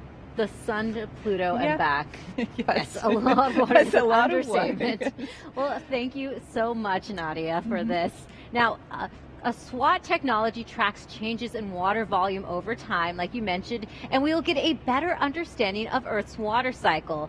That data can be used to help prepare communities for rising seas and changing coastlines. Let's learn more about Earth's water. Earth has about 370 quintillion gallons of water. If all that water was inside a single drop, it'd be 860 miles wide. Of course, it's not. Earth's water can be found all over the planet. Earth's water budget tells us where that water is and what form it takes. NASA has a fleet of satellites studying the location and movement of Earth's water, each designed to measure certain types of water. Some measure the movement of groundwater or ocean currents, while new missions like SWOT and NISAR will also fill gaps in our knowledge by measuring fresh water and possible hazards. Together, these missions help bring NASA's water budget and cycle into focus. So next time you feel a drop of rain on your face, imagine all the places that water might have been during the last few billion years and where it might be in the next. You know, that video really shows off NASA's family fleet, doesn't it? That's right, yes. Yes, and let's jump back into questions from kids and social media. And, you know, speaking of family, looks like we have a special surprise for you, Nadia. Ooh, okay. Hi, NASA. My name is Kira. I'm 8 years old. I live in Washington, D.C. I heard that sea levels are rising. What I want to know is if me and all puppies are safe. Kira, out. Who did we just see there, Nadia? Well, hi, Kira. Yeah, this is Kira, my daughter. So I hope that you parents will keep you safe and your puppies as well. But when you grow up by 2050, I think sea level, I believe, would be about 0.5 meter high in Washington, D.C., which is about 20 inches of extra water where you live. And so that would be your job to keep your puppies safe. And actually, Raquel, NASA has a very useful tool where we could demonstrate and predict sea level rise 10, 20, 50, even 100 years from now. Not just for here in Washington, D.C., but all major coastal cities all over the globe. And I see that we have, yes, well done, NASA, sealevel.nasa.gov, very, very effective. Yeah, we have a link. sealevel.nasa.gov. And we have some social questions coming in for you as well. Let's see the first one coming up here. Oh, actually, we have a photo. This one is a picture. We have a space fan. Let's take a look at Watson. Oh, look at little Watson there. So cute. His mom, Lucy, says he has been a fan since birth. Oh, wow, it's not far along, right? Great. That is a very cute picture. Very cute. Now we have a social question to get to for you. Okay. Let's see. The first one coming up is, can you shortly describe the collaboration between CNES and NASA on the SWOT mission? Who does what? Who does what? So NASA and CNES have been long-standing partners, working with CNES for more than 30 years, especially for satellite altimetry. This has been the relationship that we've been doing very strongly, going on into fourth decade. And when we talk about collaboration, it was a truly collaborative effort when we were doing both testing and engineering and ping-ponging our SWOT observatory back between JPL and Thales in France multiple times. So both agencies contributed major hardware instrumentation for the observatory. And the questions just keep coming in. We have another social question for you to answer. Let's take a look. This one is, how long will SWOT be in space? A good question. So the nominal mission timeline is 3 years. So we give our engineers a reasonable timeline to fulfill engineering objectives. But longer than that would be a very welcome bonus for our scientists to use SWOT data beyond those 3 years. That's a great bonus. Let's get to the next social question. How is the data shared? Which institutions are the intermediaries and which are the end users? I will soon be working with the French government to study a link between water management and spatial infrastructure. It's an exciting subject. Well, thank you. We think so too. So this is free for all. All data would be available to the public through NASA and CNES data providers. And not just that, we're actually welcoming a community to help NASA and CNES validate the data prior to the delivery of a fully validated data set. This is the experiment that Sandra mentioned that we're going through at NASA. It's called Open Science, and we are delivering and sharing pre-validated data sets with the science community. So all hands on deck. If you want to be a hydrologist or work with infrastructure as this person who asked this question, welcome. Yes, data for all. Thank you so much, Nadia. We still have time to get your questions answered. Simply post your question online with the hashtag #TrackingWorldWater. Now, we are just over 41 minutes since launch. Commentators Megan Cruz and Denton Gibson are tracking the next milestones on this mission. Yeah, hello again, guys, from inside the Mission Director Center here at Vandenberg Space Force Base in Central California. We're actually sitting right next to where Nadia and Raquel are, because this is where we can listen in to the teams who are still working the launch. So it's been about 41 minutes since liftoff from Vandenberg Space Force Base. We had a nominal ascent, and now we are looking at live video of the second stage. And the engine there not burning red hot anymore because it's been coasting now, right, for about 30 minutes, Denton? Yeah, and what's happening right now is they're chilling down the engine. As we talked about earlier, they're just cooling down the engine, getting it ready to take on those, those densified propellants, which is down in the neighborhood of minus 300 degrees. So you see what's happening right now. It's just chilling the engine down and getting ready for second engine start, which is basically, it's going to be a very short burn that's coming up. And this burn is essentially just kind of doing a final orbit adjustment before getting into spacecraft separation. So that's what's happening right now. And we should hear the stage 2 engine restart coming up here in about a minute or so. And so we just saw a map there. That's a trajectory. It's showing where stage 2 is. And right now it is just south of South Africa along the coast of Antarctica. So it traveled pretty far in just those 30 minutes. And as soon as we get in range of that next ground station, the engine will start up again.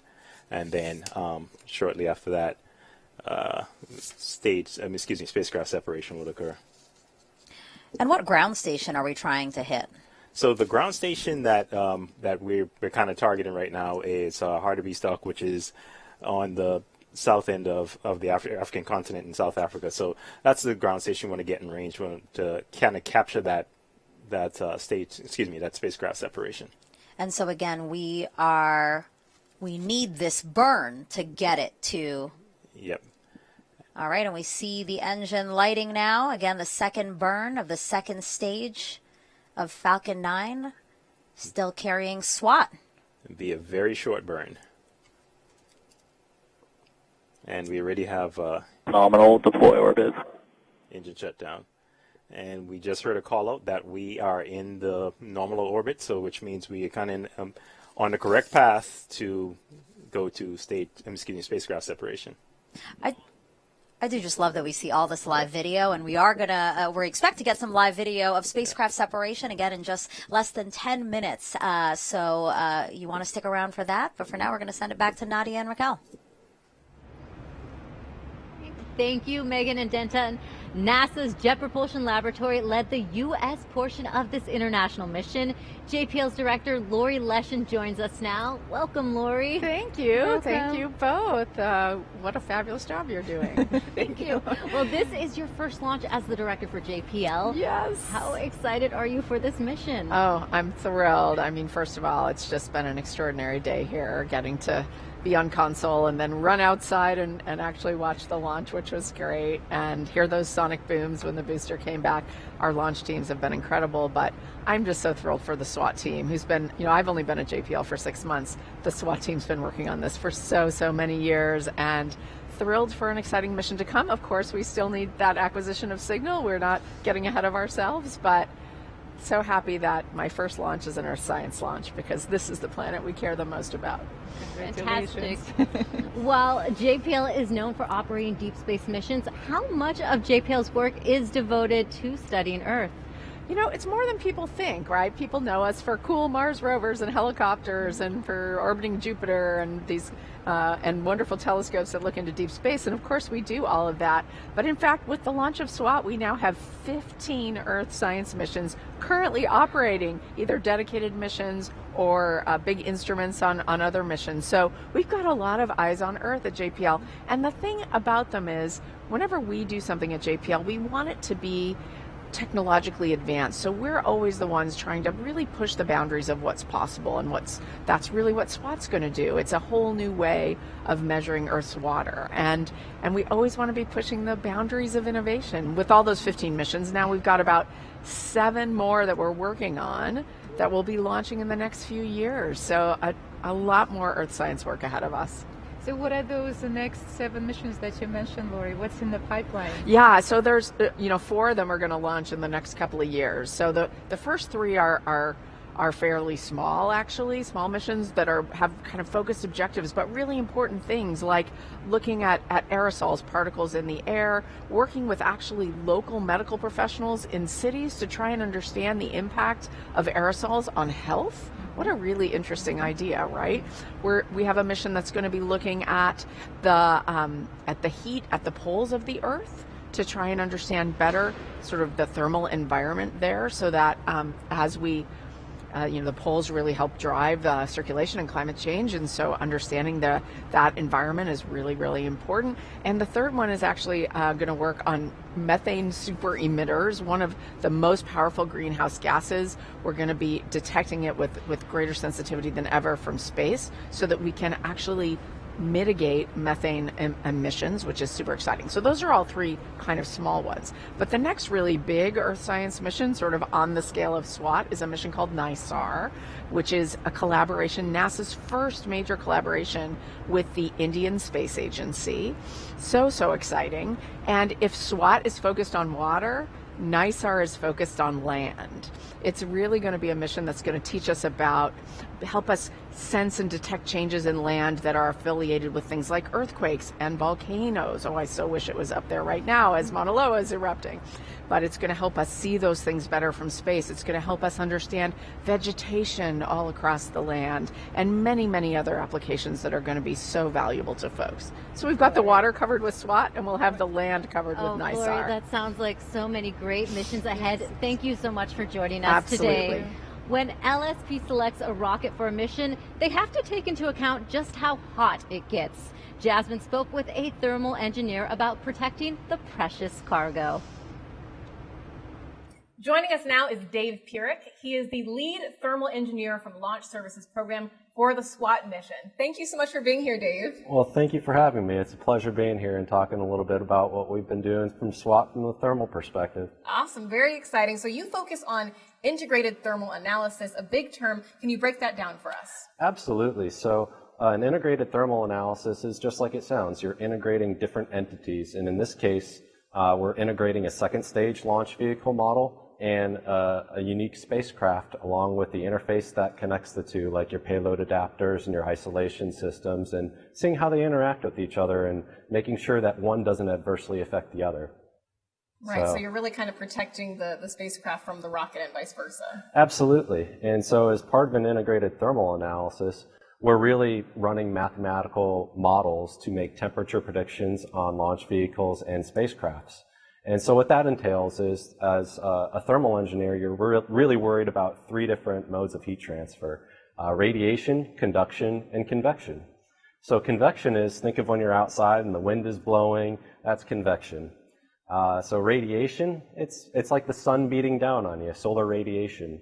And then conduction is kind of like taking a coat hanger, unraveling it, holding a lighter up to one end, and then the heat will transverse down through that little coat hanger, and that's conduction through materials. Right, a really good explanation of something complex there. I understand there's different challenges that could happen along the way too. Can you tell us what was unique or challenging about working on the SWOT mission?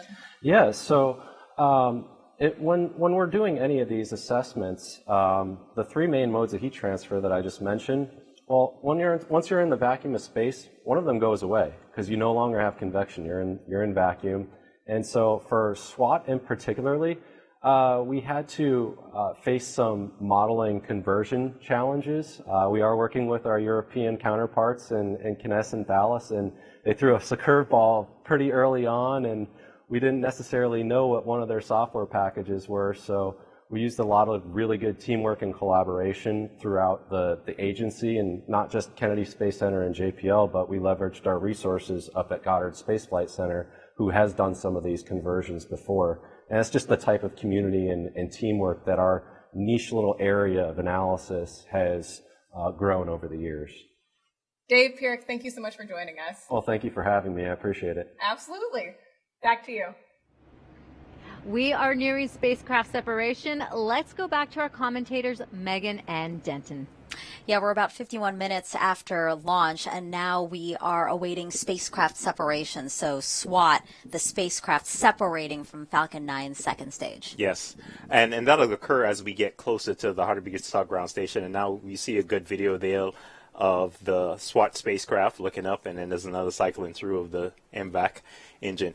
So yeah, once we get to the point where we separation occur, hopefully we'll get a good video of that. And now there's a slight chance we may get acquisition of signal from the spacecraft at that point in time, but that's not the primary opportunity to get it. Sure. So you see the telemetry data right there, stage 2, just at the tip of South Africa. You were mentioning a ground station there. Mm-hmm. It's because when the spacecraft separates from the Falcon 9 second stage, we want to make sure we know where it is, Yes. and we do that by using the ground station, Correct. right? Yeah, and the ground station is what is capturing the video that you're seeing here, as well as the telemetry coming from the vehicle. So that's how the team down on the ground is able to see everything that's happening in the data and actually get the video as well. So you see the SWOT spacecraft there. SWOT stands for Surface Water and Ocean Topography, and is a joint mission by NASA and CNES, France's space agency. They had contributions from both the Canadian and UK space agencies. Yep, and once separation occurs... SWOT payload, separation confirmed. There you and go. we got good video. And we're hearing some cheering here at the Mission Directors Center at Vandenberg Space Force Base. I'm sure the spacecraft team for CNES is also cheering in their Mission Control Center. You see the spacecraft floating away right now from the second stage.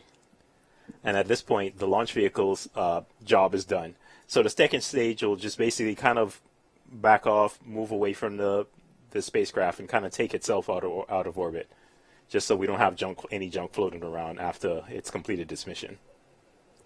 Now, it's just so great to see all this Yes. live video. I'm still just watching it amazed, just to see it. And this is a moment that so many people have been waiting for, Yeah, right? absolutely. As we mentioned before, a lot of these people have been working this mission for 20 years. Right. And nice, we getting a good view of, you can kind of see the sun there from the view of the second stage, looking at SWOT floating away, and you kind of see the sun coming into view there. And it's an awesome sight to see. Now, as a member of NASA's Launch Services Program, Denton, how does it feel to be part of a program that facilitates so much great science like SWOT? I mean, it's always exciting to see that, we kind of play a role in helping enable a lot of the science that these spacecrafts provide for us, and that, help us in our daily lives. And it's kind of, and sitting here on console is kind of, it's exciting and nervousness at the same time. You're excited that, you're getting to this point in the mission, and you actually get to see this launch and to see the spacecraft go on its journey. And it's nervous at the same time because you want to make sure everything goes right. And Sure. the team and the engineering team has done a tremendous job of making sure that this mission has been successful. And so we were saying again, the next step, right, is the team confirming a signal with the spacecraft. Oh, here, Yes. This is a shot of the CNES team.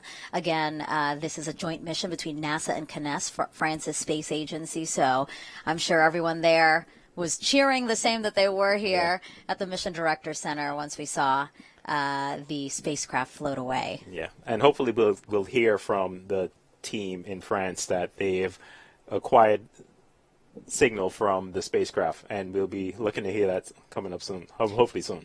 Yeah, the first full pass for signal is slated for T plus 1 hour and 18 minutes. You did mention that we might get some initial data around this time, but really what the team is marching towards is that 1 hour, 18 minutes. That's when we really want to confirm signal, meaning that the spacecraft is healthy and it's where we want it to be. Yeah, and that's an important step in this whole process. Is after the ride, it's kind of like you ride on a roller coaster, and you want to make sure after you get off, you got all your belongings, everything's looking good, and that's essentially what it is. Where we waiting to kind of hear confirmation that the team in France is able to communicate to the satellite, make sure everything's good, and everything went well with the ride. Okay, so we got a couple of minutes to wait for that acquisition of signal. So until then, we'll send it back to Raquel and Nadia.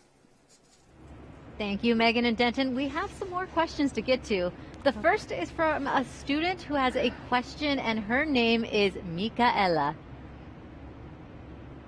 Hello, my name is Micaela. And I have two questions for you today. One is, how long will this mission take? And number two is, what is the range of accuracy with this technology? Thank you.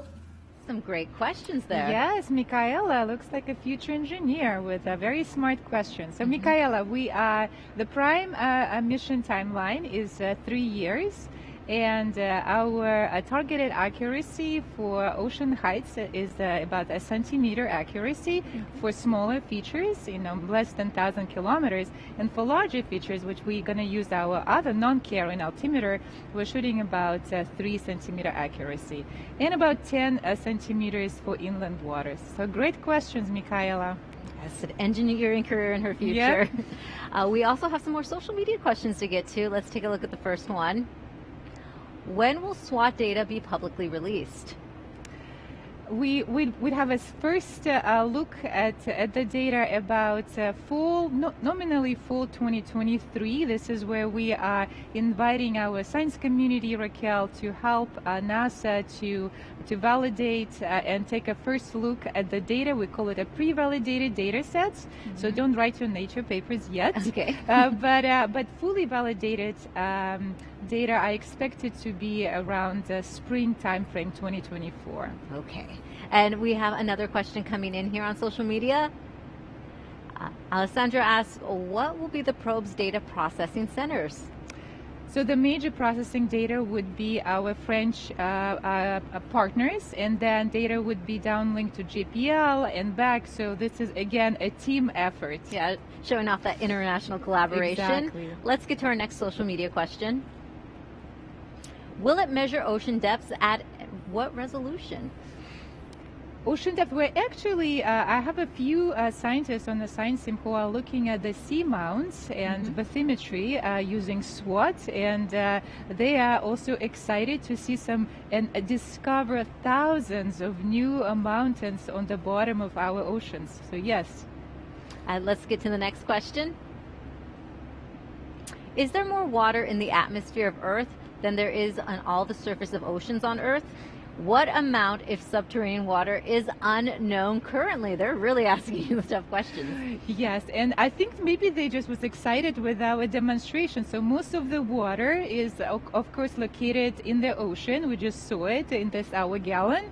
And the only tiny portion of the Earth global water cycle is contained by the atmosphere. So atmosphere cannot hold a lot of moisture, and but it's very effective at transporting water between the ocean and land. Great, thank you, Nadia. Now, if you have a question to ask, post your question online with the hashtag #TrackingWorldWater. You did a great job answering those. SWOT will create the first comprehensive global survey of freshwater lakes, rivers, and reservoirs from space. Let's go to Jasmine live at the Hawk's Nest, who is with a scientist eager to use the new data. Thanks, Raquel. Yes, joining me now is Tamlin Pavelski, the SWOT Hydrology Science Lead. Thank you for being here. Oh, my pleasure. We are so excited, especially after seeing that spectacular launch, Tamlin. And right now, scientists really have to trek into the field to understand the data from rivers and lakes. Tell me, how is SWOT going to change that? Oh my gosh, it's going to change it so much. So, right now, if I go into the field for a field campaign, I might be able to go and measure a couple of rivers, a few dozen lakes. SWOT is going to be able to see lakes all over the world in places I can't even get to, where it's just impossible. And so the kind of science that we're going to be able to do with SWOT is just orders of magnitude above what we can do with just data on the ground. That said, even more powerful is going to be combining the kinds of measurements we can make on the ground with the groundbreaking measurements we'll make with SWOT. Exactly. So we're combining kind of the methods that we've already used with some new things from Exactly. SWOT. That is so exciting. And what are you most excited? What measurements are you most looking forward to from SWOT? So I think I might be most looking forward to SWOT's measurements of lakes. So we're going to be able to measure simultaneously the water level in lakes and the area of lakes. We'll be able to see changes in volume. And we're not just going to be able to see that in a few lakes, right? Right now, maybe we can see a few tens of thousands of lakes using on-the-ground data. With SWOT, we're going to see millions. So it's like going to a more powerful telescope where suddenly all these new stars appear. Right. And when you say that figure millions, I mean, that's so hard to even picture, but it's really, really exciting. And how is SWOT going to help us understand how water moves worldwide? I mean, this is a global view. Yeah, so I think a lot of us start learning about the water cycle really early on, you know, in elementary school or middle school maybe. And, you know, that's because it's so fundamental to how our planet works, and water is a precious resource for us. And SWOT is going to tell us about one of the most critical parts of the water cycle, which is surface water, right? So we have evaporation, right, off of the ocean and off the land. We have precipitation coming down. SWOT is going to help us put real numbers on how the amount of water flowing through rivers is changing over time and how climate change is affecting that. Right. That is so exciting to see how this is all working together. Tamlin, thank you so much for being here. Oh, my pleasure. Awesome. Raquel, back to you. Thank you. SWOT is going to measure how much water is on Earth, but also how it moves. We actually don't know the extent of some of the science that this is going to produce. That's and right. I'd like to introduce you to Christine Gabarra. She's a mechanical engineer inspiring future generations. Coming to work every day, it's always really nice to know that the system that we're building will collect science data that will be spread publicly, that the data will help people. Hi, my name is Christine Gabarra, and I'm an integration test engineer at JPL.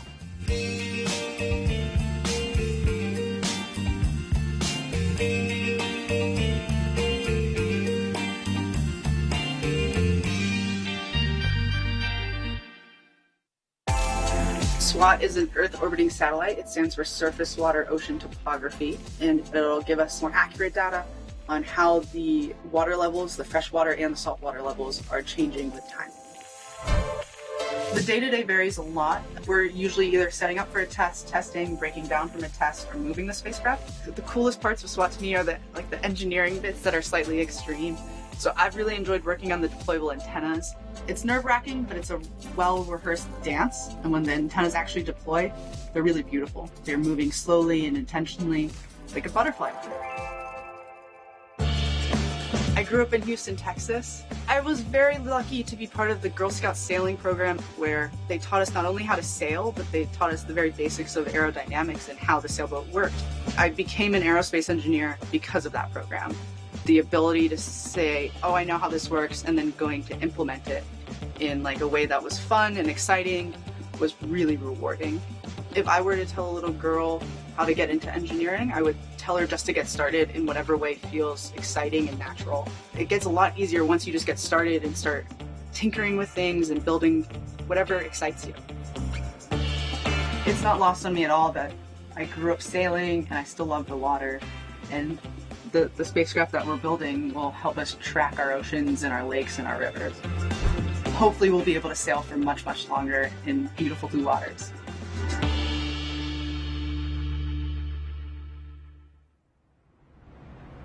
SWOT is a joint mission between NASA and CNES with contributions from the Canadian and UK space agencies.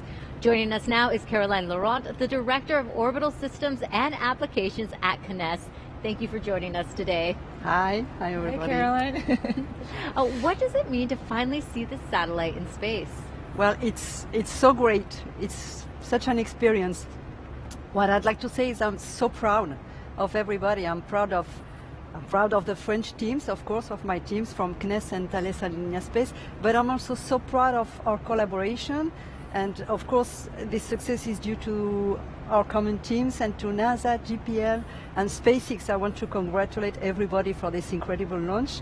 And I'd like to say I'm really proud to see what international cooperation can achieve together for the common good. So it's a great day. Yes, and there's lots of activity still happening here at Vandenberg Space Force Base. What is happening over at CNES in the main control center at France right at this moment? Okay, so in Toulouse we have the main control center, and we have ground stations all over the world. So first, the satellite has an autonomous maneuver for an hour and a half, and we'll have the solar panels, which is the main important thing happening, which will be deployed. But then they will take fully control of the satellite in 1 hour and a half, probably from Sweden or South Africa. And during that hour and a half, although the satellite is on an automatic mission, it will send information so the people can start having them. And so there are people that will be 24 hours a day working, starting from now through Christmas, and everybody. I want to congratulate them, of course. Mm-hmm. And then they will start deploying the antennas in a few days. And once it's fully in orbit, they will start switching on the payload and start receiving. Then the calibration and validation will start, and then they will start receiving all the data, and they will in the end get 8 terabits of data everywhere. That every day that will be flow down through all over the world stations. And that's it. But right now they're all ready to get the first pings of the satellite and send the first orders within an hour. Thanks, Caroline. So as we start a new altimetry era with SWOT, when you reflect back, what do you think of SWOT as building on a legacy of NASA and CNES altimetry friendship? Can you comment on that? Yes, it's been an incredible journey, starting more than 40 years ago. And I'd say the main event was the launch of TOPEX Poseidon in the summer of 1992, which was the first altimetric mission. Then there were all the JASON's missions. And of course, SWOT is a breakthrough because now we're going to monitor water. And before that, we were only surveying the oceans. So that's a major breakthrough, and that to monitor globally all over the world the water is really important for our world for the next decades. And as I said at the beginning, I mean, it's an incredible collaboration. We have also Canadian and British friends working with us together. And it's good to see what we can achieve together. And it's such an incredible collaboration. So right now, I'm expecting us to exploit SWOT and to have a lot of years of tremendous data with SWOT. But I'd like to think already of future missions that we could build together, because it's been a great collaboration. Thank you, Caroline. Caroline, Yes. thank you for joining us. Well, the SWOT satellite can see rivers that are wider than 330 feet. That's about the length of a soccer field. Cedric David, a hydrologist who studies the world's rivers, shared his unique connection to water. There is something about the environment that's just incredibly cool. A lot of what we do as scientists is we're just curious. And so anybody who's a curious person ought to be a scientist, in my opinion. You can think of the world's rivers as Earth's arteries because they're essential to life. I'm Cedric David, and I study the world's rivers.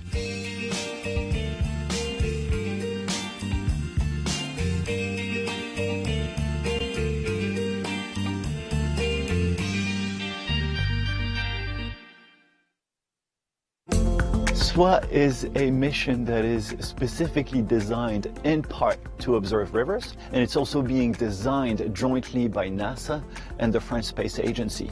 I was born in France, but I've lived in the US for 18 years now, and I study rivers.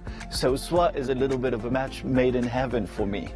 The kind of science that I'm interested in is trying to understand how much water flows down the rivers of the world, and SWOT will be able to make one such measurement for all of the largest rivers of the world. So we'll be able to get a global, unified picture of surface waters from space. This in itself will be a scientific revolution. I think that's going to have a big impact on water management. I like to say that water is my friend. Water is my happy place. I was born with a physical disability that affected both of my legs. Being able to walk now was not a done deal at birth, and it still involves a significant amount of discomfort and is a constant reminder of having been born different. For as long as I can remember, water has been the only place where I felt comfortable, where I felt normal, where I felt like I could do things like everybody else.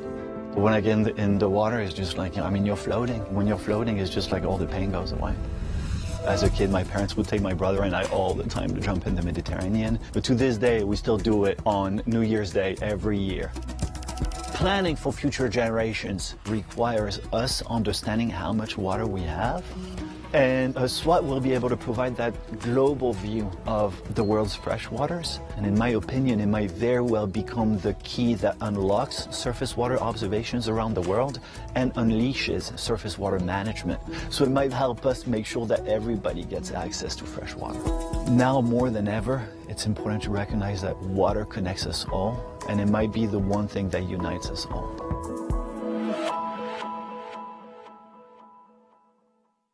We have some more questions to answer, and before we get to the social media questions, we have one from Easton. Hello, my name is Easton. I'm 6 years old and I'm from Wayne, Indiana. And I have a question for you. Can you see SWOT from our planet? That's a good question, Easton. Well, SWOT is relatively small compared to other celestial bodies, and it's not as bright as, say, Moon. It's about 500 miles above the Earth's surface. But maybe with a pair of good binoculars, far away from major cities on a particularly night sky, you can spot SWOT from Indiana, where you live. Invest in some binoculars there. We also have social media questions coming in, so let's get to the first one. Let's see, Elaine, will SWOT measure ice fields, glaciers, and snowpack, or just liquid water? So the primary focus for SWOT is ice-free water, but we do have a couple of scientists who are interested to use SWOT measurements for the height of sea ice as well. Good question. Yeah, let's get to the next one. What will happen to the probe after the mission? So I presume it's the carrier instrument. It will stay on the satellite and do its job until we're done. We'll keep going. All right, we have another question coming up. Hi, everyone at NASA. SWOT, our bodies are 70% water, and then we cremate the deceased. Does that water go into the atmosphere and then the land and the sea? They're really getting into details, or get rained back onto land. Also, is the SWOT mission measuring the depth of water to calculate the volume? So we could calculate the volume by knowing the slope of the water and its height. So that's one of the measurements that we're targeting, and knowing the volume and height is really a very dynamic variable, Raquel. It can also tell us how the water moves and how it moves different quantities with it, quantities like heat or energy or plastic or pollution. So it's a very dynamic and rich quantity to deal with. Lots of variables. Yep. Next question. How will SWOT satellite help in our fight against climate change? In many ways. Let me start with the oceans. Ocean is known to absorb most of the global warming that we've accumulated over the past few years. And as we expect ocean continue taking it for the team, Team Earth, what's really interesting question, Raquel, is would it continue to absorb heat, or will reach the tipping point when the efficiency of the Earth oceans is decreasing and all of this heat will be kicked back? So by observing a range of energetics with SWOT, like on a range of frequencies, will really answer this one of the most critical questions of our time, of what happens with our planet as it warms, as well as with our water resources that are impacted by the climate change. Questions like, will population have enough water to survive, or maybe it will have too much water that will impact its livelihood on land. So a range of questions we are looking to answer with SWOT mission. Truly critical questions Truly as well. Critical, yes. Thank you, Nadia, and thank you for all your questions today. We are about 1 hour after launch. Commentators Megan and Denton are with us again. Yeah, back here at the Mission Director Center, where you can actually see some people behind us celebrating because, again, the spacecraft separated a little bit ago, and now we are awaiting acquisition of signal with the spacecraft. But I do want to point out that a few minutes ago, the spacecraft team did confirm that they did get initial data from the spacecraft already, right? Yeah, and we, as we mentioned, there was a chance that shortly after separation we could get some data, and they did confirm they did receive some telemetry, and it's just a subset of the full suite of telemetry that we expect to get here in a couple of minutes. So it was just a small subset, just to confirm they can communicate with the spacecraft, which is great, which means the spacecraft is doing well. Okay. So, yes, we're awaiting that full acquisition of signal in about 2 minutes. So when we get that full acquisition of signal, what kind of data are we talking about? Yeah. And so it's the full suite of data. It's the spacecraft reporting, okay, our instruments are looking good, all the subsystems are working correctly, and that's the type of data we're expecting to get from during this initial this primary pass here in a couple of minutes, and just to make sure that everything's working correctly and they did well during the ride. Mm-hmm. And you did mention the instruments. Obviously, there's a number of different instruments on the SWOT spacecraft, so you will get data about each of the instruments as well? Yes, and they'll be able to confirm all is working well, and that's what we expect to see. And that's one of the keys of this whole mission, is to make sure, hey, everything that's on board of the spacecraft is working well, because we really wanted to be able to execute their mission, which, as you know, we've heard throughout the night that how critical this mission is. Okay. And again, the team is targeting T plus 1 hour and 18 minutes and 20 seconds, so about a minute from now. That is what they're targeting for acquisition of signal, but really that milestone isn't as hard as other milestones, right? Yeah, and it's based on where the spacecraft is, how the launch was, and also impacted by atmospheric conditions. Because if you think about, like when you shine in a flashlight on something, and you would have like this cone, and basically the ground station is essentially looking up to the sky and looking at roundabout where the spacecraft is. So when the spacecraft comes into range, that's when we'll actually start to get data and be able to communicate to it. So it's not exact, and because again there is a target, so it may be off a few seconds here and there, but we're expecting to get good confirmation of that coming up soon. Okay, and that ground station, we're hitting one in Kiruna, Sweden, right? That's the ground station Correct. We're hoping to make connection with. Yes, and that's the ground station that the spacecraft is on its way towards right now. And so hopefully here in a few seconds we should hear confirmation that the team was able to get that full suite of information from the spacecraft. And I do want to talk a little bit about the second stage. So obviously it's separated from the spacecraft. The second stage is still out there in orbit, but there's going to be a burn later. That is correct. Yes. So, there's a lot of junk floating around space, and that's a big problem that, the world is wrestling with right now. And so we don't want to be good stewards of space. So we want to make sure, our second stage is able to deorbit, basically come down and not continue to float around and be another piece of junk to add to the issue. So it deorbits itself. It moves away from the space, safely moves away from the spacecraft, makes sure that, there's no issue. And it basically takes itself down. It'll splash down just southeast of Hawaii in the empty area of the Pacific. Sure. Pausing now for a little bit of chatter that we're hearing among the spacecraft team. Checking to see if they got that acquisition of signal, again with the ground station in Kiruna, Sweden. Yeah, and you're getting a good look at the CNES station there in France. SWOT, a joint mission between NASA and CNES, so we're listening into both teams, our NASA teams and also the CNES team.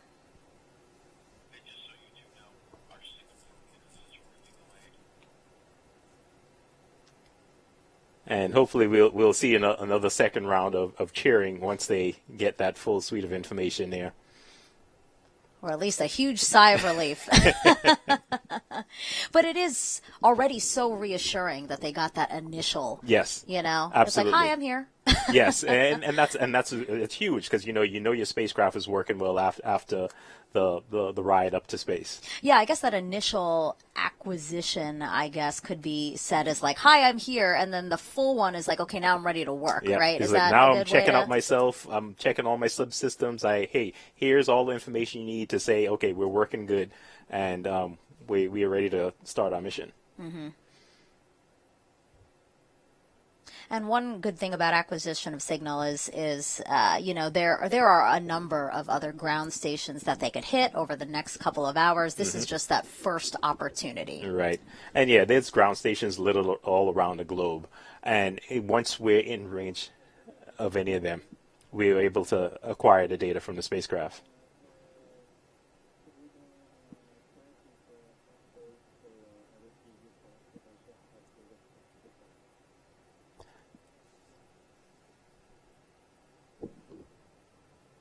So right now we're pausing for listen to some spacecraft chatter.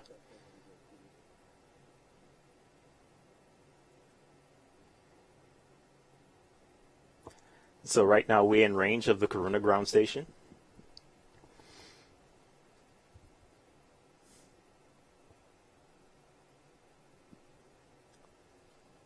And we're hoping to get good confirmation that the spacecraft is able to acquire that full suite of data from the spacecraft. A very important milestone. You know, you launch to get it to where it needs to go and for it to perform correctly. Yes. So this is that step to say, hey, it's performing correctly. Yep. For NASA's LSP program, acquisition of signal is your point of mission success, right? Yes. Yes, and that is the point that we know that the spacecraft, you know, the launch vehicle has done its job, and we just need to get that confirmation that the spacecraft is doing well. And this is the point in time where, you know, we waiting to kind of get that thumbs up from the spacecraft, say, hey, we're good, the spacecraft's looking good, and we're ready to start our mission.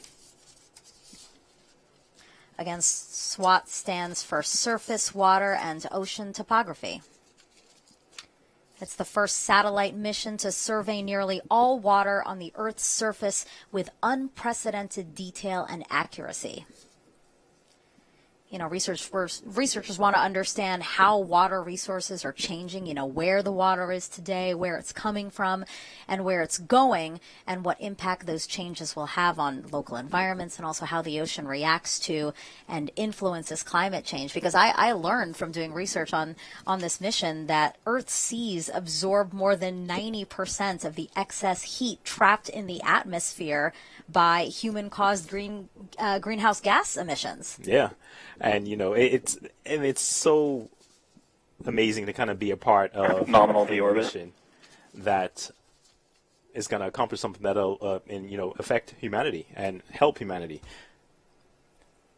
And we just heard a call out, nominal deorbit burn, right? That is correct. And that's basically, as we had mentioned before, the second stage kind of taking itself out of orbit so it doesn't, you know, remain a piece of junk floating around in space. And that was basically what we heard. The second stage essentially took itself out of orbit, did a burn to kind of re-enter the Earth's atmosphere and to,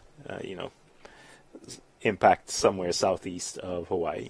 Yeah, instead of just floating around there, like you said, space junk is obviously an issue, especially when, you know, you heard us talking about earlier in the broadcast before launch about collision avoidance. You know, yes, we have to watch and determine whether or not it's safe to fly, considering some of the junk that's flying around out there. Yeah, every satellite and every piece of junk is tracked, and that's something we have to take into account. Anytime we're getting ready to launch, we have to know where all these different pieces of junk are, so we don't, fly too close or impact any of these items.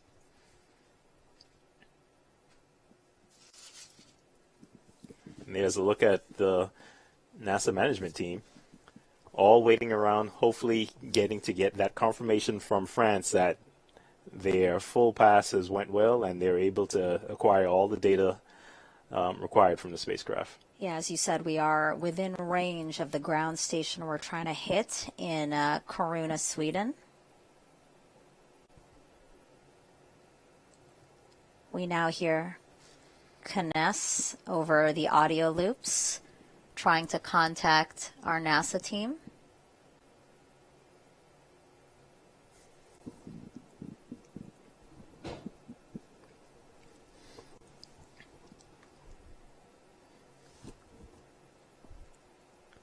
All right, there you go. We are hearing the CNES team confirming to our NASA team that we have acquisition of signal with the SWOT spacecraft. That's fantastic news. And the team has done their full analysis. We're hearing cheering now. And the spacecraft is doing well. So all the instruments are doing well. There you go. And you hear another round of clapping.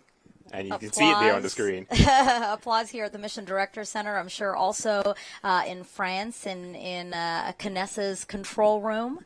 Again, a joint mission between the two agencies, also contributions from the UK and Canadian space agencies, a truly international mission to see what we can do about climate change and what we can do about freshwater management around the world and just improving weather predictions and climate predictions into the future. Yeah, exciting. So therefore, at this point, the launch has been a success. The spacecraft has been healthy, and the team's excited. So you know what that means, Denton? You're off the hook. You're done now. Thank you so much for joining me today and commentating.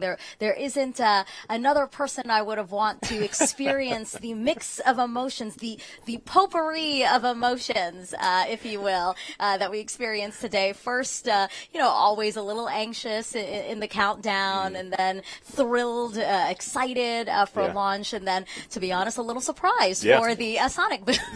No, but it was an honor to be here. I'm always excited to work a launch, and this is always an exciting time for the team, and to see the excitement in the room, it's been a pleasure.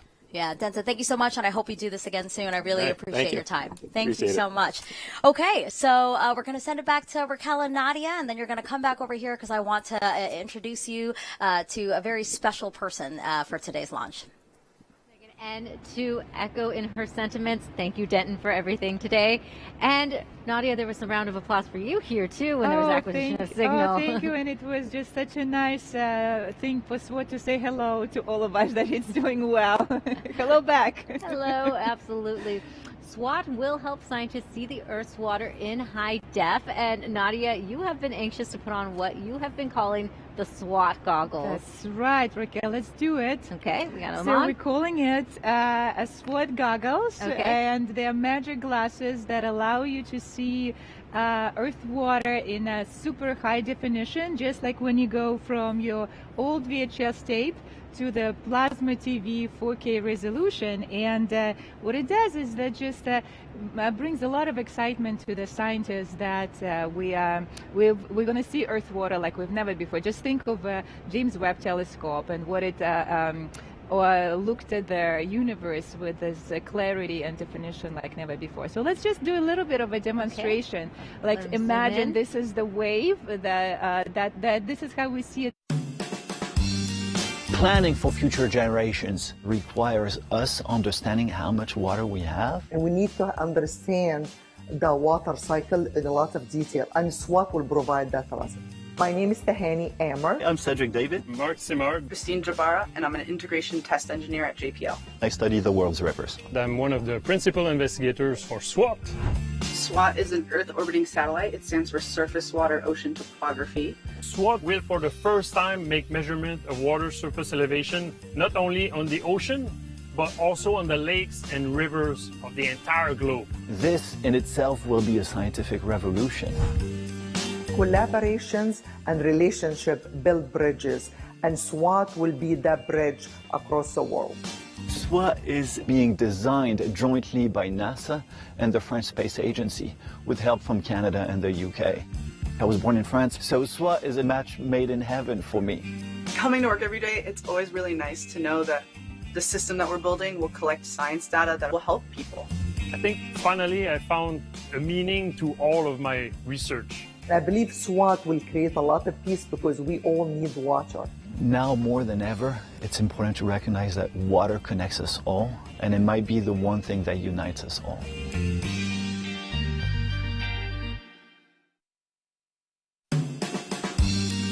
There is something about the environment that's just incredibly cool. lot of what we do as scientists is we're just curious. And so anybody who's a curious person ought to be a scientist, in my opinion. You can think of the world's rivers as Earth's arteries because they're essential to life. I'm Cedric David, and I study the world's rivers.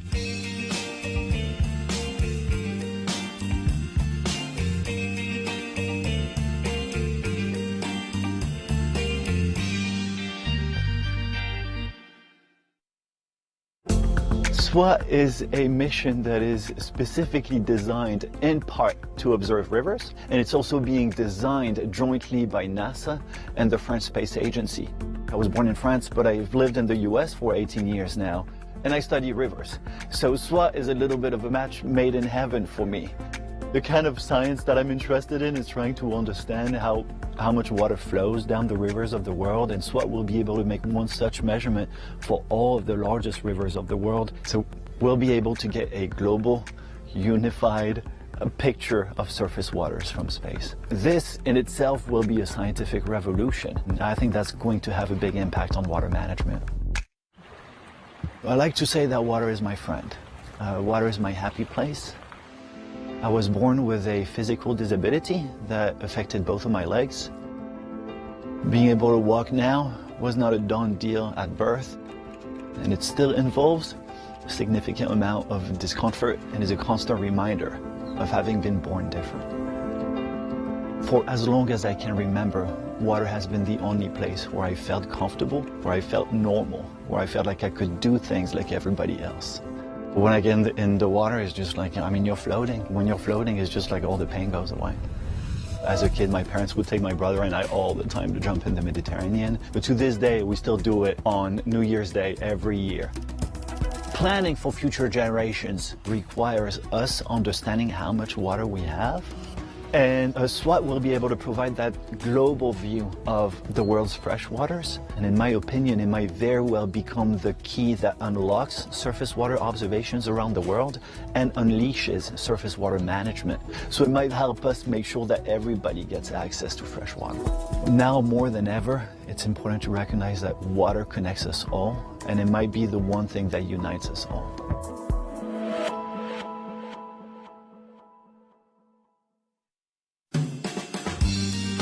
I love being out in the field.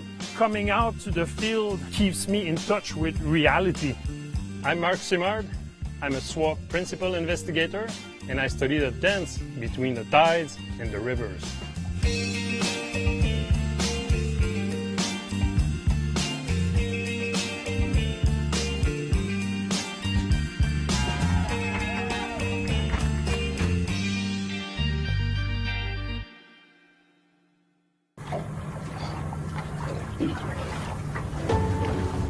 I'm from Quebec, Canada, from a city called Jonquière. I started studying physics with specialization in astrophysics and became enamored with the environment, and I actually became president of the environmental club. I did a switch and I started to apply what I learned in physics to the environment. So here is a water level gauge. Water level gauges, are sparse points here and there. SWOT, on the other hand, will give us these same types of measurement on the ocean, the lakes and rivers of the entire globe. The Mississippi River Delta currently is losing land at a rhythm of about 1 football field every hour. There are about 350 million people living on deltas around the world. They live from the fisheries, the agriculture, the aquaculture from those deltas. So if we lose those deltas, we're not only talking about losing land, we're also talking about losing livelihood for millions of people. SWOT data will give us a global perspective of how these deltas can survive and keep up with sea level rise and other impacts of climate change. Of all the rovers on Mars, those have a special place in my heart, and it's cool that it's not just us and our nation, it's the whole world going to another world. This is stuff that's good for the global community, so this will be good for all of us. This is a fun launch. In my operational function, this is about as good as it gets. The anxiety level is higher, the adrenaline's flowing, but what a cool way to fly. it's all a team sport, and we're all ready to go. The guys really worked hard through the day yesterday and into the night, but all is going well. Delta performed nominally, just a perfect flight today, and we're right on. There's a challenge and a penalty that goes with doing these things, and I've seen the team react and overcome all of that, and it makes me very proud. We got off on the first opportunity at 10:02 in the morning. Looked great.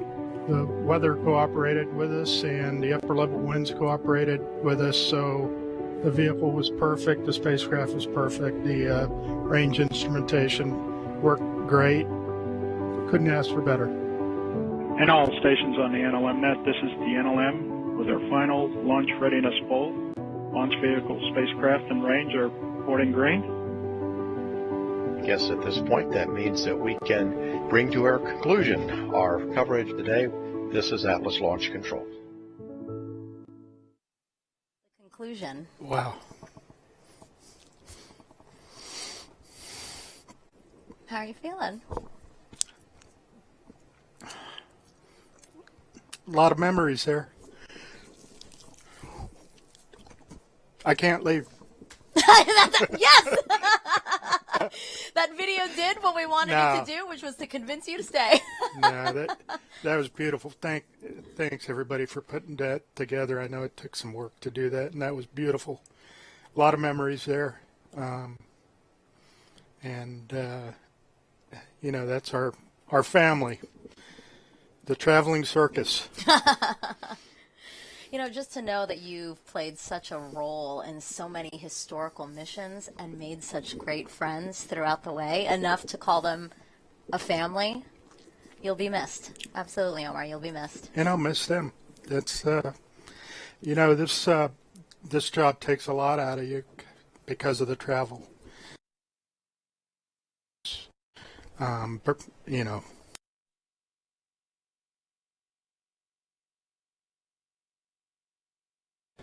Because we're doing a launch, or we're out in Kwajalein doing a launch, Sure. or I'm in D.C. or Denver or something. So there's a price you pay for this. It's a very rewarding job, but you know, it's time for me to retire and maybe go do some of those things I missed out on.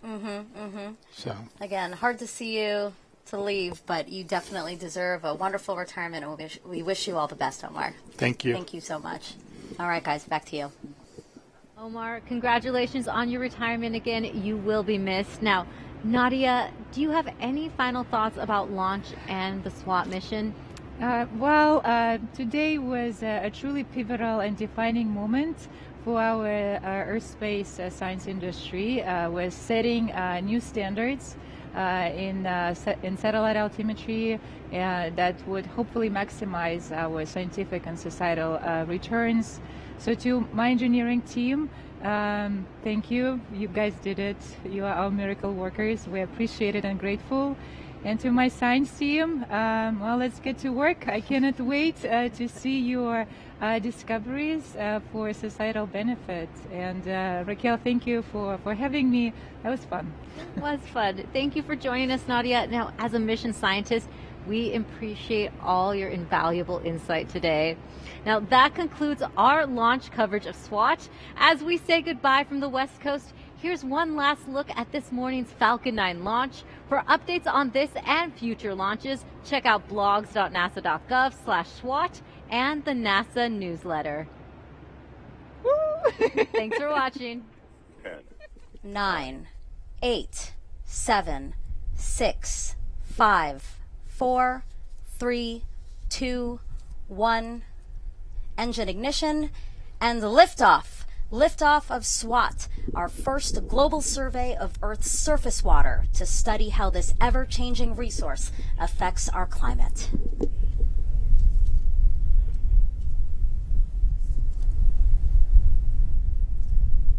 And there we get a nice view from the ground camera, and also we switch to the onboard camera.